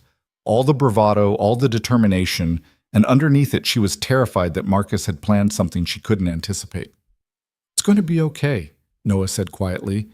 Victoria looked up. "You don't know that." "No, but I'm choosing to believe it anyway. Seems better than the alternative. She smiled slightly. Optimism from a mechanic. That's new. Engineer, Noah corrected. Marine systems engineer. Right, I keep forgetting. They landed in Monaco just before noon. The city was exactly as ridiculous as Noah expected. Gleaming yachts, luxury cars, buildings that looked like they cost more than small countries. Emma stared at everything with wide eyes, taking it all in. The Meridian had arrived the day before, sailed by a professional crew Victoria trusted. Noah inspected every system the moment they boarded, checking for any new surveillance devices, any signs of tampering. Everything was clean. Maybe he gave up, Victoria said hopefully. Maybe, Noah said. But he didn't believe it. Marcus Hale had spent months, maybe years, building this surveillance network. Men like that didn't give up. They adapted, which meant whatever was coming, they hadn't seen it yet. Victoria's meeting was scheduled for Sunday afternoon. Saturday night, they had dinner on the yacht's upper deck. Victoria, Noah, and Emma, watching the sunset over Monaco Harbor. It should have been perfect. The food was incredible, the view breathtaking, Emma laughing at Victoria's stories about disastrous business meetings. But Noah couldn't shake the feeling that they were being watched. He scanned the other yachts in the harbor, the buildings overlooking the water, the pedestrians on the nearby quay. Nothing obvious. No one staring, but the feeling persisted. What's wrong? Victoria asked. Probably nothing. You're a terrible liar. Noah set down his fork. I feel like we're being observed. Can't explain it. Can't point to anything specific. Just a feeling. Victoria's expression tightened. You think he's here? I think if he's been tracking you this long, he knows you're in Monaco. Whether he's here personally or has someone watching, I don't know, but we should be careful. Emma yawned, oblivious to the tension. I'm sleepy. Let's get you to bed, Noah said, grateful for the excuse to move inside, away from the open deck. He settled Emma in the guest stateroom Victoria had prepared, checking the locks twice, making sure the windows were secure. When he returned to the deck, he found Victoria standing at the railing, staring at the harbor. I keep thinking about what Mike said, she told him. About Marcus escalating, about patterns that don't stop. We're going to stop him. You keep saying that. But how? Even if Derek traces the devices, even if we prove Marcus installed them, what then? A restraining order he'll ignore? Fines he can easily pay? He's rich, Noah. Rich enough to make problems disappear. Rich enough to wait me out, wear me down until I make a mistake. Then we make sure you don't make a mistake. Victoria turned to face him. Why are you helping me? Really? It's not just about the money. You could have taken the $5,000 and walked away.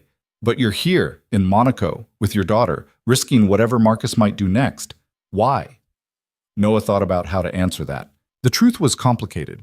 Partly the money, partly the challenge, partly because he'd seen something in Victoria that reminded him of Sarah near the end.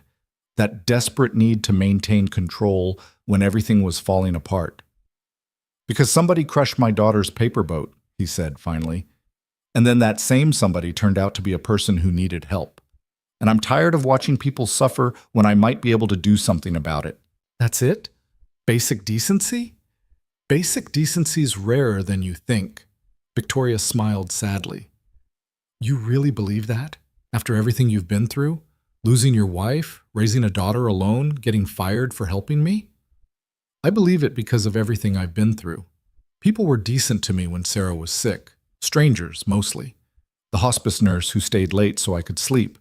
The teacher who tutored Emma for free when she fell behind. The neighbor who left groceries on our doorstep without asking for thanks. He paused. They didn't have to help. They chose to. So now I choose to help when I can. It's how the world should work, even when it doesn't.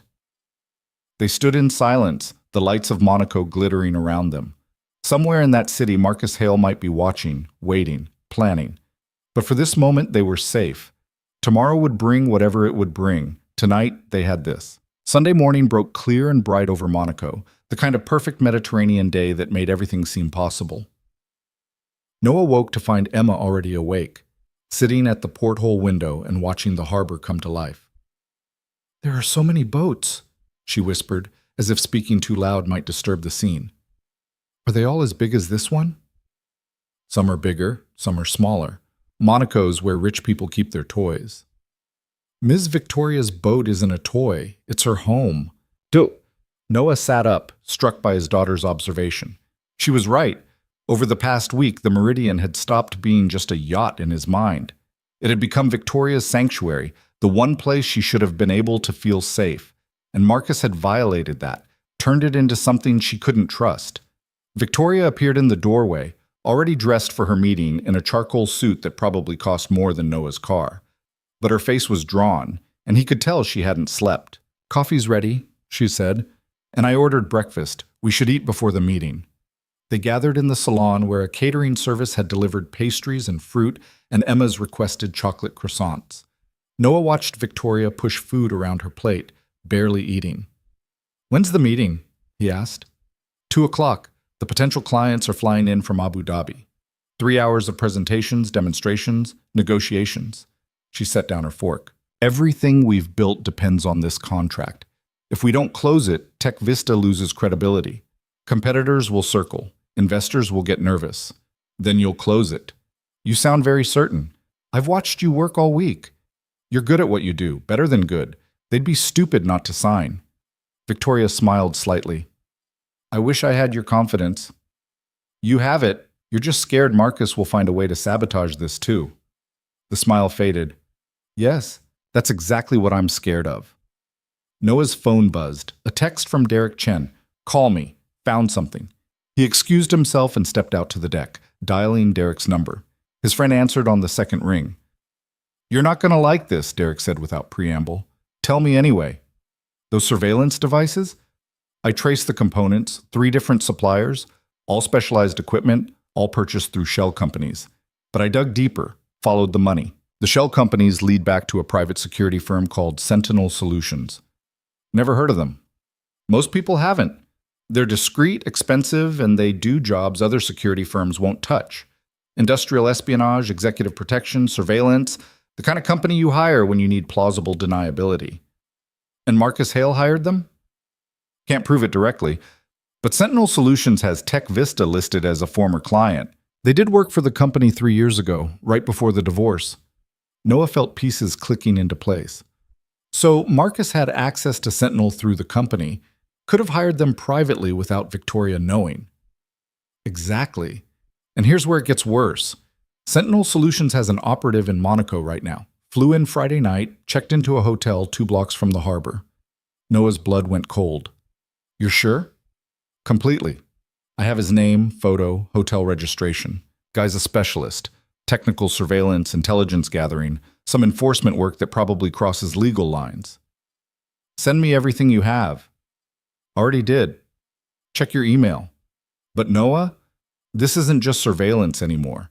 Sentinel doesn't send operatives to foreign countries just to watch people. They send them to do things." "What kind of things?" "The kind that need to look like accidents." Noah ended the call and immediately checked his email. Derek had sent a comprehensive file. The operative's photo, background, hotel location, movement patterns over the past 2 days. The man's name was Thomas Riker, former military intelligence, current Sentinel employee with a specialty in technical operations. And according to Derek's tracking, Riker had been at the marina yesterday, watching the Meridian. Noah went back inside to find Victoria reviewing her presentation materials. Emma was coloring at the dining table, content in her own world. "We need to talk," Noah said quietly. "Privately." Victoria looked up, saw his expression, and followed him to the navigation center. He showed her Derek's email, watching her face grow paler with each detail. "Marcus sent someone," she said. "An actual operative. To do what?" "Don't know, but the guy's been watching the yacht, which means whatever Marcus has planned, it's happening soon. Should we cancel? Leave Monaco?" Noah considered their options. "If we run now, Marcus wins. He forces you to miss the meeting, Tech Vista loses the contract, and he gets exactly what he wants. But if we stay, we're walking into whatever he has planned. So we're damned either way." "Maybe not. We know Riker's here. We know he's watching. That gives us an advantage." Noah pulled up the marina's layout on his phone. "Your meeting is at the Hotel de Paris, right?" "Yes, their conference center. That's 15 minutes from here. Public location, lots of witnesses. Whatever Riker's planning, he can't do it there. which means the danger is either here on the yacht or during transit. Victoria thought for a moment. So we avoid the yacht and change our transit route. Exactly. We leave early, take an unexpected route, use a car service you book right now under a different name. We get to the hotel, you do your meeting, and we don't come back to the yacht until we figure out what Riker's actually planning. What about Emma? She comes with us. I'm not leaving her anywhere Marcus might know about. Victoria pulled out her phone and started making arrangements. Within 20 minutes, she'd booked a car service under her assistant's name, reserved a suite at the Hotel de Paris, and contacted her lawyer about the Sentinel Solutions connection. My lawyer says this might be enough for an emergency restraining order, Victoria said. If we can prove Marcus hired Sentinel to target me in a foreign country, that's serious. That's potentially criminal conspiracy. Good. Get the order. But it won't stop Riker. He's already here, already committed. So what do we do? Noah looked at the photo Derek had sent. Thomas Riker was maybe 45, fit, unremarkable. The kind of man who could blend into any crowd, watch from any corner, and never be noticed. Exactly the kind of man Marcus would hire. We stay alert, Noah said. We assume he's watching, and we don't give him any opportunities. They left the yacht at noon, 2 hours before the meeting. The car Victoria had arranged was waiting at a different marina entrance than the main gate, a small detail that might mean nothing or might mean everything. Emma sat between Noah and Victoria in the back seat, clutching her small backpack with her coloring supplies.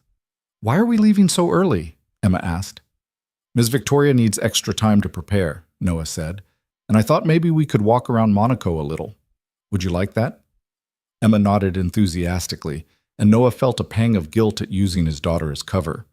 But having Emma with them was actually strategic. Riker would be looking for Victoria alone or with security. He wouldn't expect a 6-year-old girl. The Hotel de Paris was exactly as extravagant as Noah expected. Marble floors, crystal chandeliers, staff who looked like they'd never seen anyone wearing clothes that cost less than $1,000. Victoria checked them into the suite she'd reserved, and Noah swept it carefully, checking for surveillance devices, making sure the locks worked, verifying that the room was secure. Nothing. It was clean. 1 hour until the meeting, Victoria said, pacing. I should review my materials one more time. You've reviewed them 20 times. You know this presentation backwards and forwards. But what if Victoria? Noah caught her shoulders, made her look at him. You're going to walk into that conference room and you're going to show those clients why Tech Vista is the best choice. You're going to be brilliant because that's who you are, and Marcus isn't going to stop you.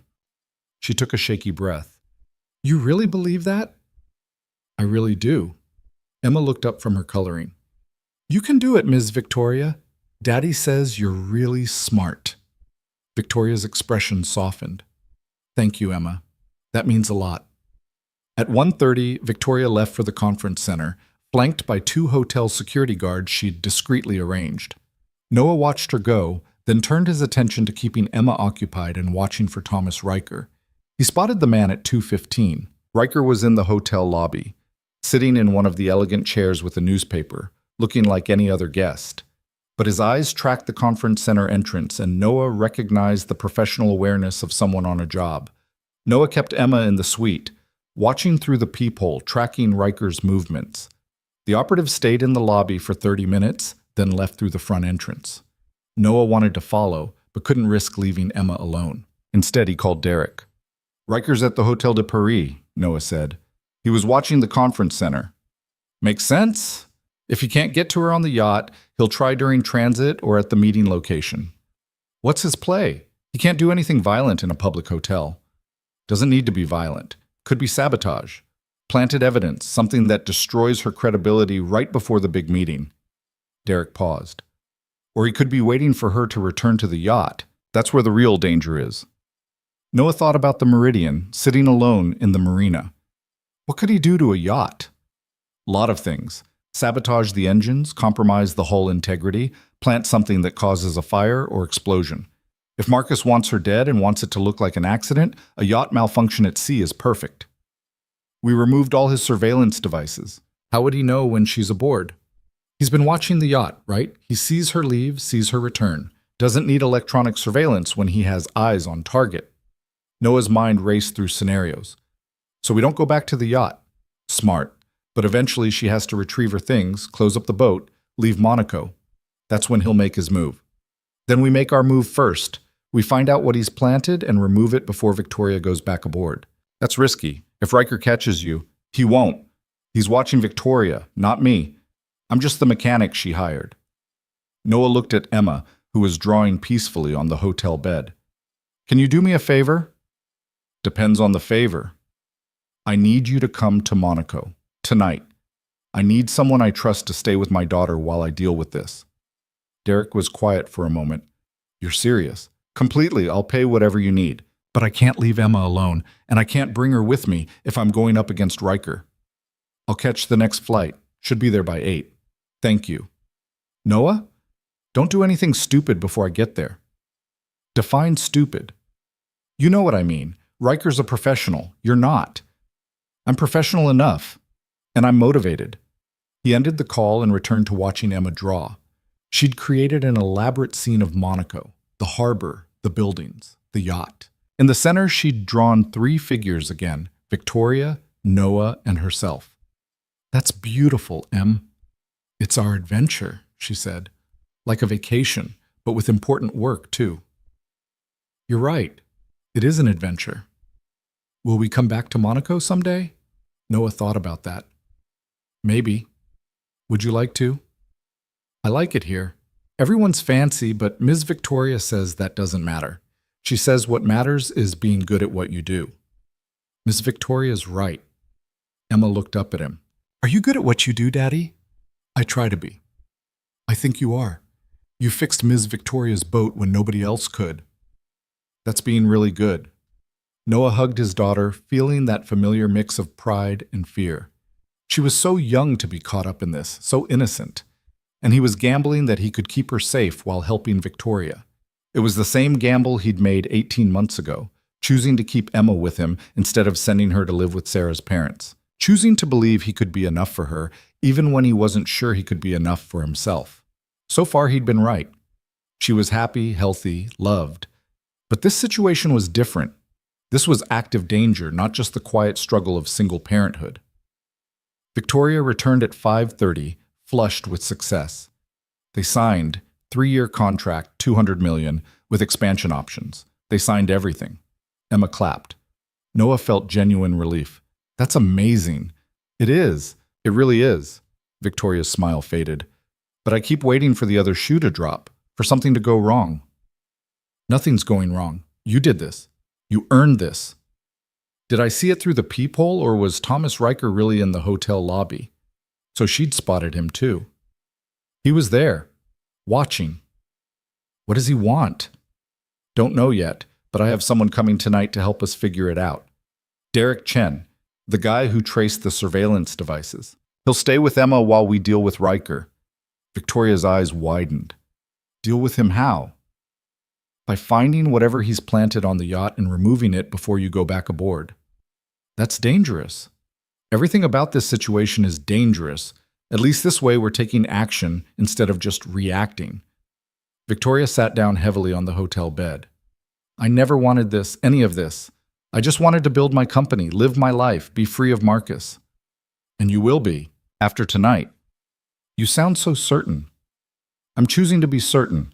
Like I said before, it's better than the alternative. Derek arrived at 8:15, carrying a small bag and looking like he'd just stepped out of a corporate office despite the overnight flight. He was in his mid-40s, Asian American, with the calm demeanor of someone who'd seen worse situations than this. Emma, this is my friend Derek, Noah said. He's going to stay with you while I help Ms. Victoria with something. Emma studied Derek seriously. Are you nice? I try to be, Derek said with a smile. I brought cards. Do you know how to play Go Fish?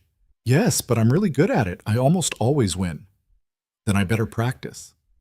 Noah briefed Derek on the situation while Emma arranged the playing cards. Derek listened without interrupting, his expression growing more serious. This is more dangerous than you made it sound on the phone, Derek said quietly. I know, but Victoria needs this resolved. She can't live looking over her shoulder forever. And if Riker's armed, if he's there when you board the yacht, then I'll be careful. That's not a plan, Noah. It's the only plan I have. Derek sighed. At least take this. He pulled a small device from his bag. GPS tracker with panic button. If something goes wrong, hit the red button. I'll call the police and send them to your location. Noah pocketed the device. Thanks. Don't thank me. Just don't get yourself killed. Emma needs you. They left Derek and Emma playing cards in the hotel suite. Victoria had changed into dark clothes, practical shoes. She looked scared, but determined. Tell me the truth, she said as they walked toward the marina. What are our chances? Of finding what Riker planted? High. Of doing it without confrontation? Medium. Of surviving if there is confrontation? Depends on how careful we are. Those aren't great odds. They're the odds we have. The marina was quieter at night. The yacht's lit, but mostly empty. The Meridian sat in its slip, dark and seemingly abandoned. Noah approached carefully, watching for any sign of Riker or anyone else watching. Nothing moved. They boarded quietly, and Noah immediately noticed something wrong. The door to the navigation center was slightly ajar. He'd locked it when they left that morning. He was certain. Stay behind me, he whispered. They moved through the yacht carefully. Noah checked each space, each system.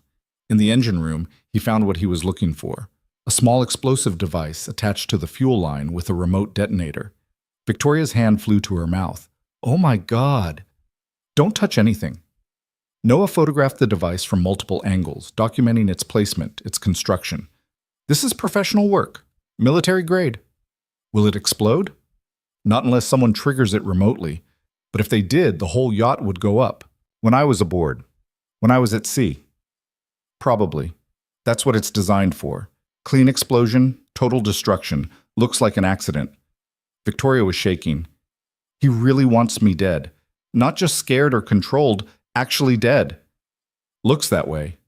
A voice from the doorway made them both freeze. I'd appreciate it if you stepped away from that device. Thomas Riker stood in the engine room entrance holding a gun with casual competence. He looked exactly like his photo. Unremarkable, professional, deadly. Mr. Bennett, Riker said calmly, you've been more observant than we anticipated. That's unfortunate.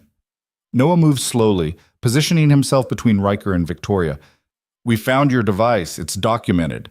Police are already on their way. No, they're not. You wouldn't have risked your daughter by calling the police before confirming what was aboard. Riker's eyes flicked to Victoria. Ms. Hale, your ex-husband sends his regards. Marcus hired you to kill me. Victoria's voice was steady despite her fear. He hired me to resolve a problem. You became a problem when you refused to fail. The surveillance was supposed to give him leverage, business secrets, personal information he could use to force you to sell the company back to him. When that didn't work, he decided on a more permanent solution. You're admitting to attempted murder. I'm explaining context. There's a difference. Riker gestured with the gun. Now both of you are going to walk very carefully to the main deck. We're going to take a ride on this beautiful yacht. And somewhere between here and open water, there's going to be a tragic accident. Noah's mind raced through options. They were in a confined space. Riker had a gun in training. Fighting would likely get them both killed. But surrendering meant the same outcome, just delayed. What if I told you the police already have evidence linking you to Marcus? Noah said. Sentinel Solutions, the shell companies, all of it traced back. Then I'd say you're bluffing. If you had that evidence, you'd have presented it before now. The evidence is with my associate, the same one who traced all the surveillance devices you installed. If anything happens to us, it goes directly to the police and the media. Riker's expression didn't change, but Noah saw calculation in his eyes. Your associate being Derek Chen, former Navy intelligence, currently private contractor? Yes, we know about him. We know about everyone connected to the situation. Then you know he's not someone who gives up easily. You kill us, you'll spend the rest of your life running from what he'll unleash. Bold words from a mechanic who's about to have an accident. Victoria spoke up. What did Marcus pay you? I'll double it, triple it. Just walk away. I don't break contracts, Ms. Hale. Bad for business. Even when the contract involves murder? Especially then. Reputation is everything in my line of work. Noah's hand was in his pocket, fingers wrapped around the panic button Derek had given him. If he pressed it, Derek would call the police. But would they arrive in time? Only one way to find out. He pressed the button. Riker's eyes narrowed. What did you just do? Called for help? Empty bluff. We'll see. For a long moment, nobody moved. Then Riker made his decision. Acceptable. We'll move faster than I planned. Both of you, on deck, now. They moved slowly through the yacht. Noah's mind spun through scenarios, looking for any advantage. The deck was open, exposed. If they could delay long enough, if Derek's call brought the police, if any of a dozen things went right, Riker herded them to the upper deck, keeping distance between them, keeping the gun steady. Mr. Bennett, start the engines. I'm not helping you kill us. You'll start the engines, or I'll shoot Miss Hale in the leg, and you'll watch her bleed while you decide whether to cooperate. Noah looked at Victoria. She nodded slightly. What choice did they have? He went to the helm and started the yacht's engines.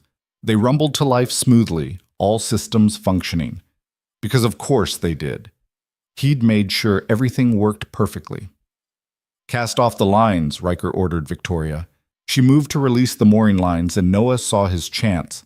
The moment Riker's attention shifted to Victoria, Noah grabbed the nearest heavy object, a fire extinguisher mounted near the helm, and threw it.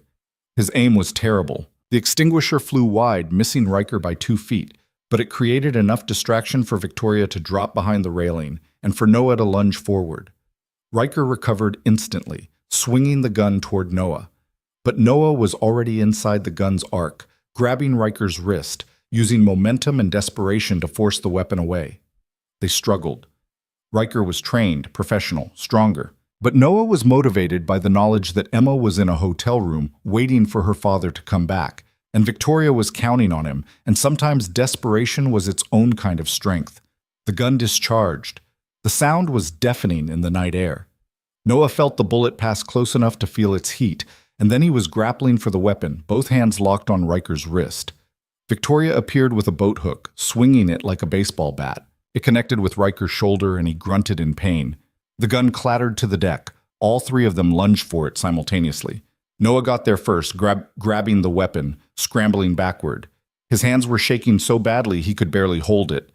"Don't move," he said, pointing the gun at Riker. Riker raised his hand slowly, calculating. "You're not going to shoot me. Try me. You're a mechanic, a father. You don't have it in you to—" Sirens cut through the night. Police sirens, growing closer. Derek's panic button had worked. Riker's expression finally showed emotion, frustration. "This isn't over." "Yes," Victoria said, her voice hard. "It is." The police arrived in force. Monaco Police, Harbor Patrol, everyone responding to the report of shots fired. Derek was with them, having apparently convinced them the threat was real. Noah handed over the gun carefully, explaining what had happened. Officers swarmed the yacht, finding the explosive device in the engine room, securing Riker, taking statements. It was nearly midnight before things calmed down enough for Noah to breathe. He sat on the deck, watching officers work, and felt the adrenaline drain away, leaving him shaking and exhausted. Victoria sat down beside him. "You saved my life. You saved mine. That boat hook was perfectly timed. I've never hit anyone before. You did great." They sat in silence for a moment. Then Victoria said, "Derek told the police everything. The surveillance devices, Sentinel solutions, Marcus's connection to all of it. They're treating this as attempted murder, international conspiracy. Marcus is going to be arrested." "Good." "Is it? I mean, yes, good that he'll face consequences, but I spent 5 years married to him, built a company with him. And this whole time he was capable of this?" She shook her head. "How did I not see it? Because people hide who they really are until they can't anymore. And because you wanted to believe in the partnership, the marriage. That's not a flaw. That's being human." Victoria wiped her eyes. "I need to see Emma, make sure she's okay. She's with Derek. She's safe. I know, but I need to see her anyway. Need to see something innocent and good after all this darkness." They walked back to the hotel together, police escort following at a discreet distance. Emma was asleep in the suite, Derek sitting nearby with a book. "She won," Derek said quietly. "Every game of Go Fish. I think she was counting cards." Noah smiled despite everything. "She gets that from her mother." Victoria stood in the doorway watching Emma sleep. "She's lucky to have you." I'm lucky to have her. That too. The next morning, Marcus Hale was arrested at his home in Connecticut. The evidence was overwhelming. Financial records linking him to Sentinel Solutions, communications with Thomas Riker, the surveillance devices all traced back to companies he controlled. His lawyers immediately started working on a defense, but even they seemed to know it was futile. Victoria's lawyers filed for an emergency protective order, which was granted immediately. Marcus was forbidden from any contact, direct or indirect, with Victoria or her company. It was over. Finally, actually over. They stayed in Monaco 3 more days while the investigation concluded and Victoria finalized the contract with her new clients. Emma got to explore the city, see the palace, watch boats in the harbor. She drew pictures of everything, filling her sketchbook with memories. On their last evening, they had dinner on the Meridian, the explosive device long since removed by police, the yacht cleaned and certified safe. Emma fell asleep on the salon couch, and Noah carried her to the guest stateroom, tucking her in carefully. When he returned to the deck, he found Victoria staring at the sunset. "What are you thinking about?" he asked. "Everything, nothing. How a crushed paper boat led to all this." "Do you regret it? Any of it?" Victoria thought for a moment. "No, it was terrifying and dangerous, and I'm going to have nightmares about Riker for months. But it's done. Marcus can't hurt me anymore. I have my company, my freedom, my life back." She turned to look at Noah. "And I have people I can trust. That's worth more than any contract." "What happens now, back in Millbrook?" "I don't know. The yacht needs a permanent engineer, someone who actually knows what they're doing, someone I can trust completely." She paused. "You interested?" "I have a daughter. She needs stability, routine, school." "She can have all that. The yacht stays in Millbrook most of the year. You'd work normal hours, bring Emma whenever you needed to, and the pay would be considerably better than Morrison's garage." Noah thought about it. "I'd want it in writing, clear boundaries, clear expectations. Of course. And if I ever feel like Emma's at risk, like this is affecting her negatively, I walk away. No arguments." "Agreed." Noah looked at the lights of Monaco reflecting on the water. A week ago, he'd been a mechanic at a struggling garage, barely making ends meet, wondering how he'd keep Emma fed and clothed. Now he was being offered a job that could change their lives, all because a paper boat had drifted to a yacht and a woman had crushed it without thinking. Sometimes the smallest broken things led to the biggest changes. "Okay," he said. "I'll take the job." Victoria smiled. "Good, because you're the only person I trust to keep this boat running. And to keep you safe, that too." They shook hands on it, and Noah felt like he was shaking hands with a future he'd never imagined. It wouldn't always be easy. There would be challenges, adjustments, moments when he questioned the decision. But standing on the deck of a $50 million yacht in Monaco, with his daughter sleeping peacefully below and a woman who'd become a friend standing beside him, Noah thought maybe Emma was right. Maybe this was an adventure. And maybe, after 18 months of just surviving, he was finally ready to start living again. They were leaving rather than forward to, they were leaving rather than forward to what was coming. Noah watched his daughter's reflection in the glass and saw something he hadn't seen in months, contentment mixed with excitement. She'd stopped asking when they were going home and started treating wherever they were as home enough. Victoria worked on her laptop across the aisle, but every so often she'd look up and catch Noah's eye, offering a small smile that said more than words. They'd survived something together. That created a bond that couldn't be easily broken. When they landed in Boston, Derek was waiting at the airport with unexpected news. "Marcus tried to make bail," Derek said as they collected luggage. "Judge denied it. Flight risk, severity of charges, international conspiracy. He's staying locked up until trial." Victoria stopped walking. "How long until trial?" "Prosecutor says 6 months, maybe 8. But with the evidence we have, his lawyers are already talking plea deals." "What kind of plea deals?" "The kind where he admits guilt in exchange for a lighter sentence. Maybe 15 years instead of 25. Noah saw Victoria's hands tighten on her bag. "That's not enough. Not for what he did. What he tried to do. It's what the system offers," Derek said gently. "But there's more. Sentinel Solutions is under federal investigation. Thomas Riker's cooperating, giving names, detailing operations. Marcus isn't just facing charges for what he did to you. He's facing charges for a dozen other cases where Sentinel crossed legal lines." How many other women? Victoria asked quietly. At least 3 we know of. Maybe more. The investigation's ongoing. They drove back to Millbrook in silence, each processing what Derek had told them. Noah thought about the pattern Mike Chen had mentioned. Women who'd filed reports about Marcus. Women who'd eventually fled rather than fight. Victoria had been different. She'd stood her ground. And in doing so, she'd potentially saved others from the same fate. Emma fell asleep in her car seat, exhausted from travel and adventure. Noah studied his daughter's peaceful face and felt the familiar weight of responsibility settle back over him. Monaco had been a bubble, a temporary escape from normal life. Now they were going back to reality, school schedules and grocery shopping and the ordinary challenges of single parenthood. Except nothing was ordinary anymore. He had a new job, a salary that would actually support them, and a future that looked nothing like the one he'd imagined a week ago. Derek dropped them at Noah's small apartment, and the contrast with the Hotel de Paris couldn't have been starker. Peeling paint, narrow hallway, the smell of someone else's cooking. But it was theirs, and Emma woke up as they climbed the stairs and said, "I'm glad we're home, Daddy." "Me too, baby." Inside, everything was exactly as they'd left it. Sarah's photograph still sat on the mantel. Emma's drawing still covered the refrigerator. The kitchen table where Noah had examined the first surveillance device was still cluttered with bills and Emma's schoolwork. Noah set down their bags and felt the strangeness of returning to his old life while knowing it was already gone. This apartment, this routine, this constant scramble to make ends meet. It was over.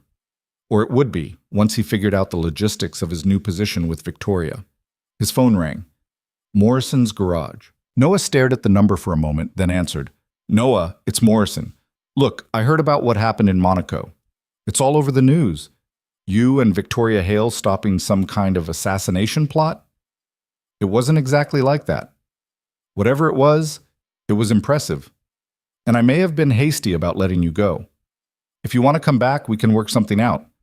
Flexible hours, better pay, whatever you need."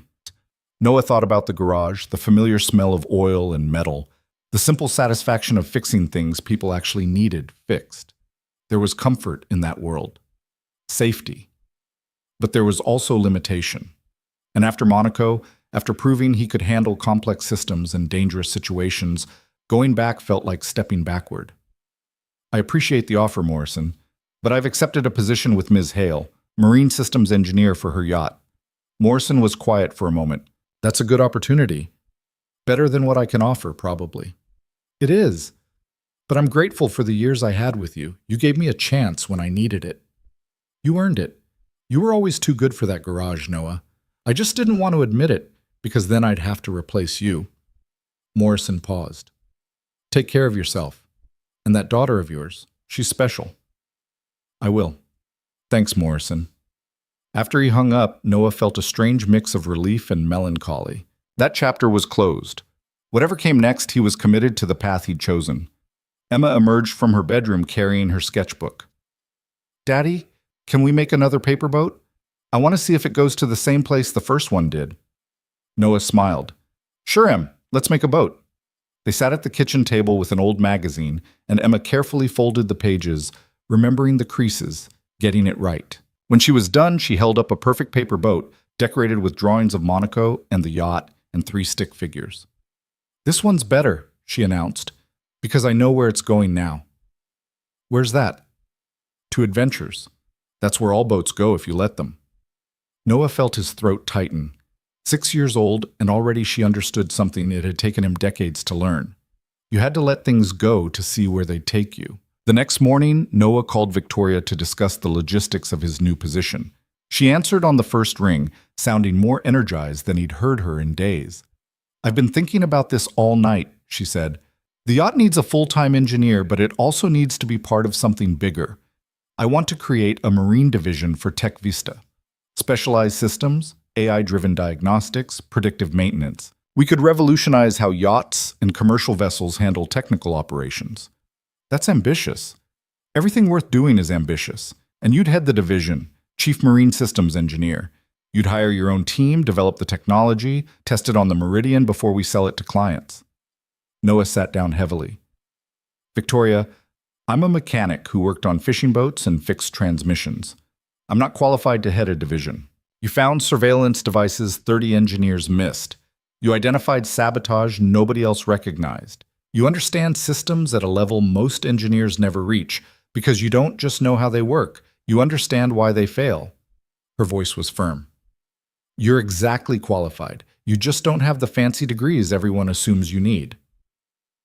I have a 6-year-old daughter who needs her father present, not working 80-hour weeks building a division. But then we build the division around your life, not the other way around. You work normal hours. You bring Emma to the office when you need to. We make it work because that's what matters. Victoria paused. I've spent my whole life putting the company first, sacrificing everything else. Where did that get me? A marriage to a man who tried to kill me and a yacht full of surveillance devices. I don't want that anymore. I want a company that actually values people. And that starts with how I treat the people I work with. Noah thought about it. A division to head, a team to build, actual engineering work that could make a difference, and the flexibility to still be the father Emma needed. What's the salary? Victoria named a number that made Noah's vision blur. It was more than he'd made in the last 3 years combined. That's too much. That's market rate for a division head. Actually, it's below market rate. But we can negotiate upward after you prove the concept. When would this start? Whenever you're ready. We need to get the yacht back to Millbrook, do a complete refit now that we know it's safe, then start developing the diagnostic systems. Call it 3 months to get everything in place. That gives you time to find better housing, get Emma settled in a good school, build a stable foundation. Better housing, a good school, stability. Everything Noah had wanted to give Emma but couldn't afford on a mechanic's salary. Okay, he said. I'm in. Just like that? Just like that. But Victoria, I'm going to need help. I don't know how to build a division or develop AI systems or manage a team. That's fine. I'll assign mentors, provide training, support you however you need. You bring the engineering brilliance. We'll teach you the rest. After they hung up, Noah sat at his kitchen table and tried to process what had just happened. A week ago, he'd been facing unemployment, struggling to support his daughter, wondering how he'd make rent. Now he was going to head a division at a tech company, making a salary that seemed fictional, with the freedom to actually be present in Emma's life. All because of a paper boat.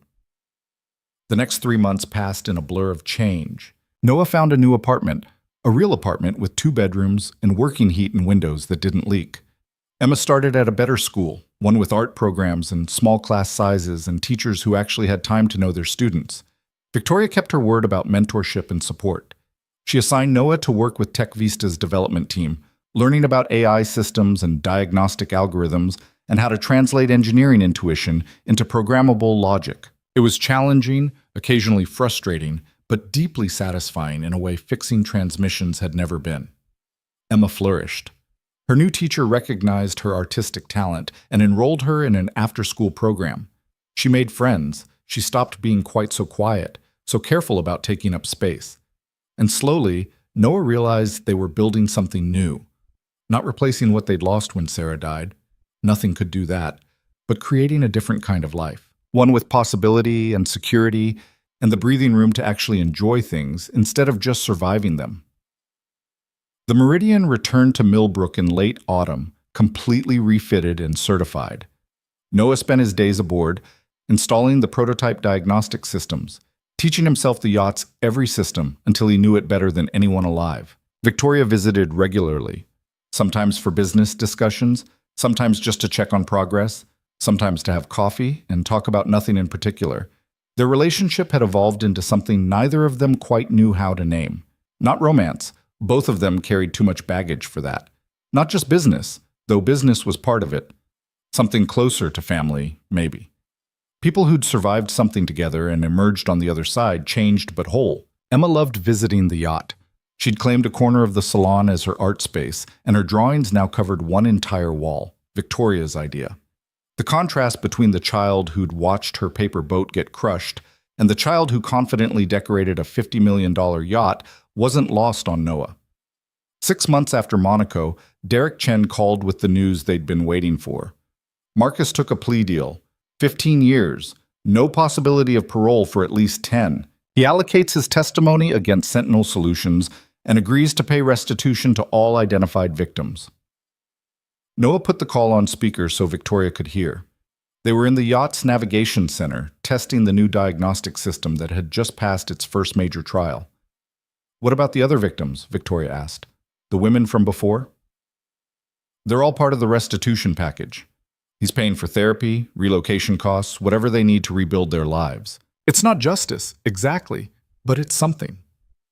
"It's more than they had before," Victoria said quietly. After Derek hung up, she and Noah sat in silence for a while. The navigation screens glowed with data, showing the health of every system on the yacht in real time.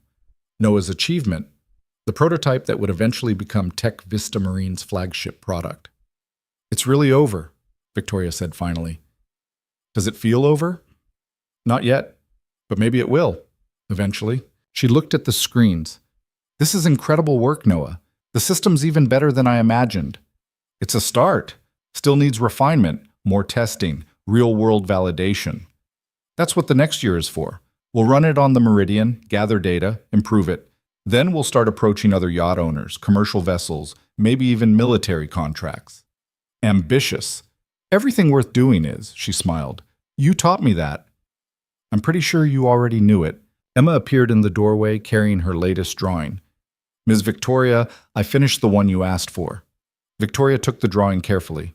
Emma had created an elaborate scene of Millbrook Harbor, with the Meridian in its slip surrounded by smaller boats.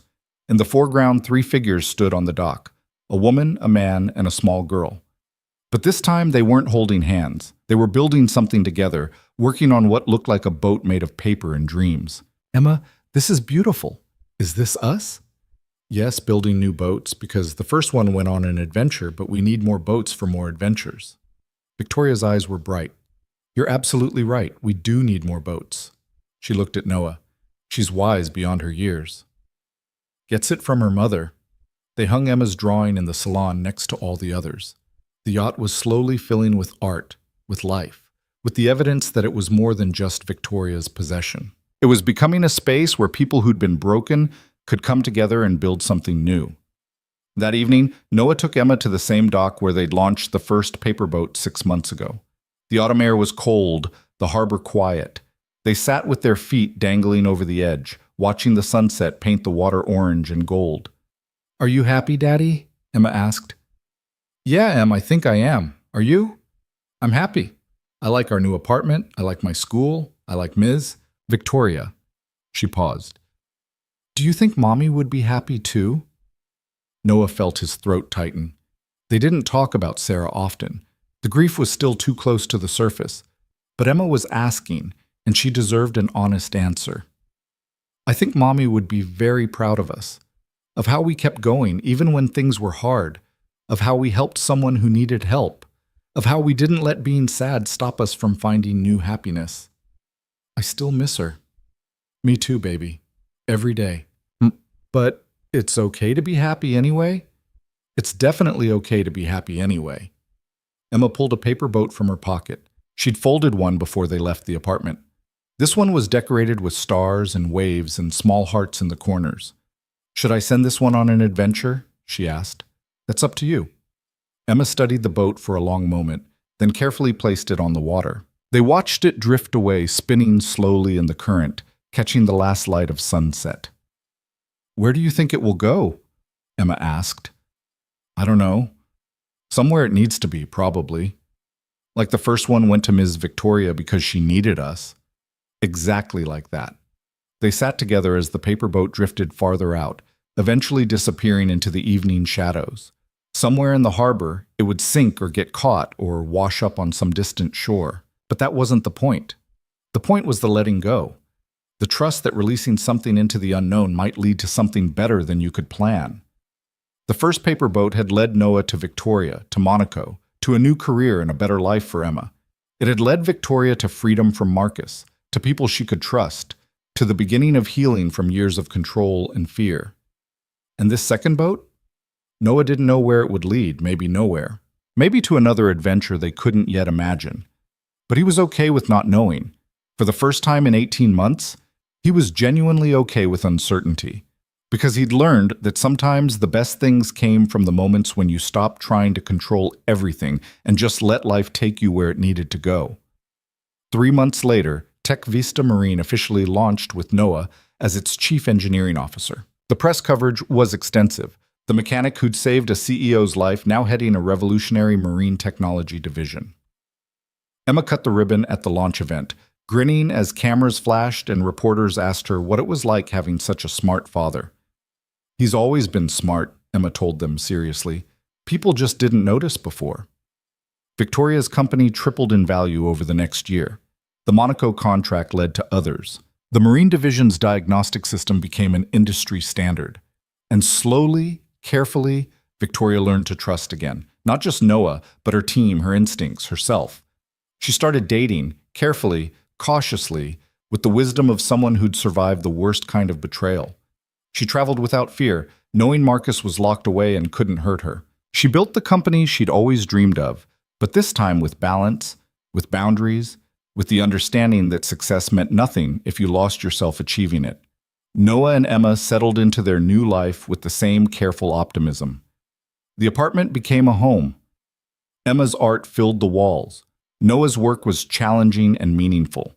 They had enough money to stop worrying about bills, enough stability to plan for the future, enough space to breathe. And sometimes, on quiet mornings, Noah would take Emma to the harbor, and they'd fold paper boats together. They never kept them. They always sent them out to sea, watching them drift away on the current, trusting that wherever they went would be exactly where they needed to go. Because that was the lesson the first paper boat had taught them. That sometimes being crushed was the beginning of something, not the end. That sometimes the people who hurt you accidentally could become the people who saved you intentionally. That sometimes losing everything meant you were free to build something better. 2 years after that morning at the harbor, Noah stood on the deck of the Meridian watching Emma, now 8 years old, sketch the sunset. Victoria was beside him, reviewing plans for Tech Vista Marine's expansion into commercial shipping. "I still can't believe this is real sometimes," Noah said. "What part?" "All of it. The job, the life, the fact that we're friends." Victoria smiled. "I crushed your daughter's paper boat. That's a terrible way to start a friendship." "Yeah, but you made up for it." "Did I?" "You gave us a future. You gave Emma opportunities I never could have provided alone. You became someone we could count on." Noah paused. "That's worth more than a paper boat." The paper boat was the beginning, though. Everything came from that moment. Everything came from you choosing to do better after that moment. There's a difference. Victoria was quiet for a while, watching Emma draw. "I think about that morning sometimes. How close I came to just walking away, not offering you the job, staying trapped in the life Marcus had built around me. One different choice, and none of this happens." "But you didn't make a different choice. You made the right one." "We made the right choices. Together." Emma looked up from her sketch. "I'm done. Want to see?" She'd drawn the three of them on the yacht's deck exactly as they were in this moment. But in the background, barely visible, she'd drawn a small paper boat floating on the water. "That's the first boat," Emma explained. "The one Miss Victoria stepped on. I put it in all my pictures now because it reminds me that broken things can be fixed." Noah hugged his daughter, feeling overwhelming gratitude for her wisdom, her resilience, her ability to see beauty in broken things. Sarah would have been so proud of the person Emma was becoming. Victoria's phone rang. Another investor call, another opportunity. She excused herself to take it, and Noah was left alone with Emma on the deck. "Daddy, are we going to stay here? With Ms. Victoria and the boat?" "For as long as it makes sense. Why? Are you worried about leaving?" "No, I'm worried about staying." Noah looked at his daughter with surprise. "Why would staying worry you?" "Because I'm happy. And sometimes when I'm happy, I get scared it will go away." Noah pulled Emma close. "I get scared of that too, Em. But here's what I've learned. We can't control whether good things last forever. All we can control is whether we appreciate them while we have them. So instead of being scared, let's just be grateful. Can we do that?" Emma nodded against his shoulder. "I'm grateful for Ms. Victoria, and for the boat, and for our apartment, and for my school, and for you, Daddy. I'm grateful for you too, baby, every single day." They sat together as the sun finished setting, painting the harbor in shades of purple and gold. Other yachts bobbed in their slips. Seagulls called overhead. The world turned exactly as it always had, indifferent to human drama and human triumph alike. But in that indifference was freedom, the freedom to build new lives from broken pieces, the freedom to choose trust after betrayal, the freedom to let paper boats drift where they would and see what adventures they brought back. Victoria returned from her call, her expression satisfied. That was the last investor I needed for the commercial division. We're fully funded. Tech Vista Marine is officially happening. That's amazing, Noah said. It is. And none of it would have happened without you. Without that morning, you fixed what everyone else said was unfixable. She sat down beside them. I've been thinking, we should do something to commemorate it. Not the company's success, but the beginning. The paper boat. Like what? I don't know, something meaningful. Something that honors how far we've all come. Emma perked up. We should make a big paper boat. A real one, but designed like a paper boat. And we should put it in the harbor so everyone can see it. Victoria and Noah looked at each other, and Noah saw the same thought reflected in her eyes. It was perfect. Absolutely perfect. A sculpture, Victoria said slowly.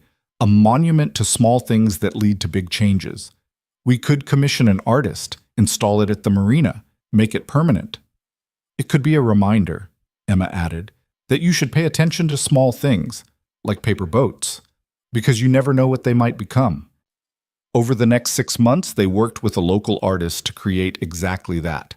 A beautiful sculpture of a paper boat, made from stainless steel and glass, large enough to be seen from anywhere in the harbor.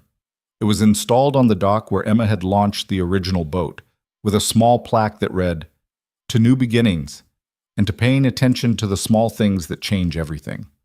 The dedication ceremony was quiet, personal. Just Noah, Emma, Victoria, Derek, and a few close friends from Tech Vista. Emma pulled the covering off the sculpture, and it gleamed in the afternoon sun, both fragile and permanent, both whimsical and profound. It's perfect, Victoria said. It really is, Noah agreed. Emma stood before the sculpture, studying it seriously. Then she pulled a paper boat from her pocket, she always carried one now, and placed it at the base of the monument. For all the adventures we haven't had yet, she said. And watching his daughter standing confident and happy before a monument to the moment that had changed all their lives, Noah felt something he hadn't felt in years. Complete peace. Not the absence of worry or struggle. Those would always exist. But the deep certainty that they were exactly where they needed to be, doing exactly what they were meant to do, with exactly the people they were meant to be with. Sarah would have loved this. She would have loved seeing Emma so confident, so creative, so certain of her place in the world.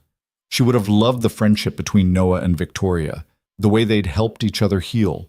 She would have loved the sculpture, the symbolism, the reminder that beauty could come from broken things. That night, Noah tucked Emma into bed in their comfortable apartment, in the room she'd decorated herself, surrounded by her art and her books, and all the evidence of a childhood that was happy despite its early tragedy. "Daddy, do you think we'll have more adventures?" Emma asked sleepily. "I'm sure we will. Life's full of adventures if you pay attention." "Good. I like adventures, especially ones with Ms. Victoria." "Me too, baby." "And Daddy, I'm glad you fixed her boat. I'm glad she stepped on my paper boat, because otherwise we wouldn't have met her." Noah kissed his daughter's forehead. "I'm glad too. Now sleep. Tomorrow's a school day." Emma drifted off quickly, and Noah stood in her doorway for a moment, watching her sleep. Then he went to his own room, where Sarah's photograph still sat on the nightstand. "We're okay," he told her picture quietly. "Emma's thriving. I found work I love. We have people who care about us. You'd be proud of how strong she is. How strong we both are." The photograph didn't answer, of course, but Noah felt Sarah's presence anyway, the way he always did in quiet moments. Not sad or painful anymore, just there, part of the foundation they'd built their lives on. He thought about the paper boat sculpture down at the harbor, illuminated by spotlights, visible to anyone who cared to look. A reminder that small moments mattered, that paying attention to the details could change everything, that sometimes being crushed was just the first step toward becoming something better. Victoria texted him, "Looking at the sculpture from my window, still can't believe it's real." Noah replied, "Believe it. We earned it. We did." Thank you, Noah, for everything. Thank you back for the second chance. He set down his phone and looked out his own window at the harbor lights. Somewhere out there, the Meridian sat in its slip, its diagnostic systems running perfectly, monitoring every system, preventing the kind of failures that had once threatened to destroy Victoria's life. Somewhere out there, the paperboat sculpture gleamed in the darkness, marking the spot where everything had changed. And somewhere out there, new paperboats were probably drifting on the current, sent out by other children, heading toward other adventures, carrying other possibilities. That was the beauty of it. You never knew which small moment would become the hinge on which your whole life turned. Which crushed boat would lead to salvation? Which stranger would become family? Which ending would actually be a beginning? All you could do was pay attention, build carefully, trust bravely, and when something broken drifted into your life, look closely before deciding whether to step on it or pick it up. Noah had picked up the broken pieces of that first encounter, the crushed boat, the cold dismissal, the casual cruelty.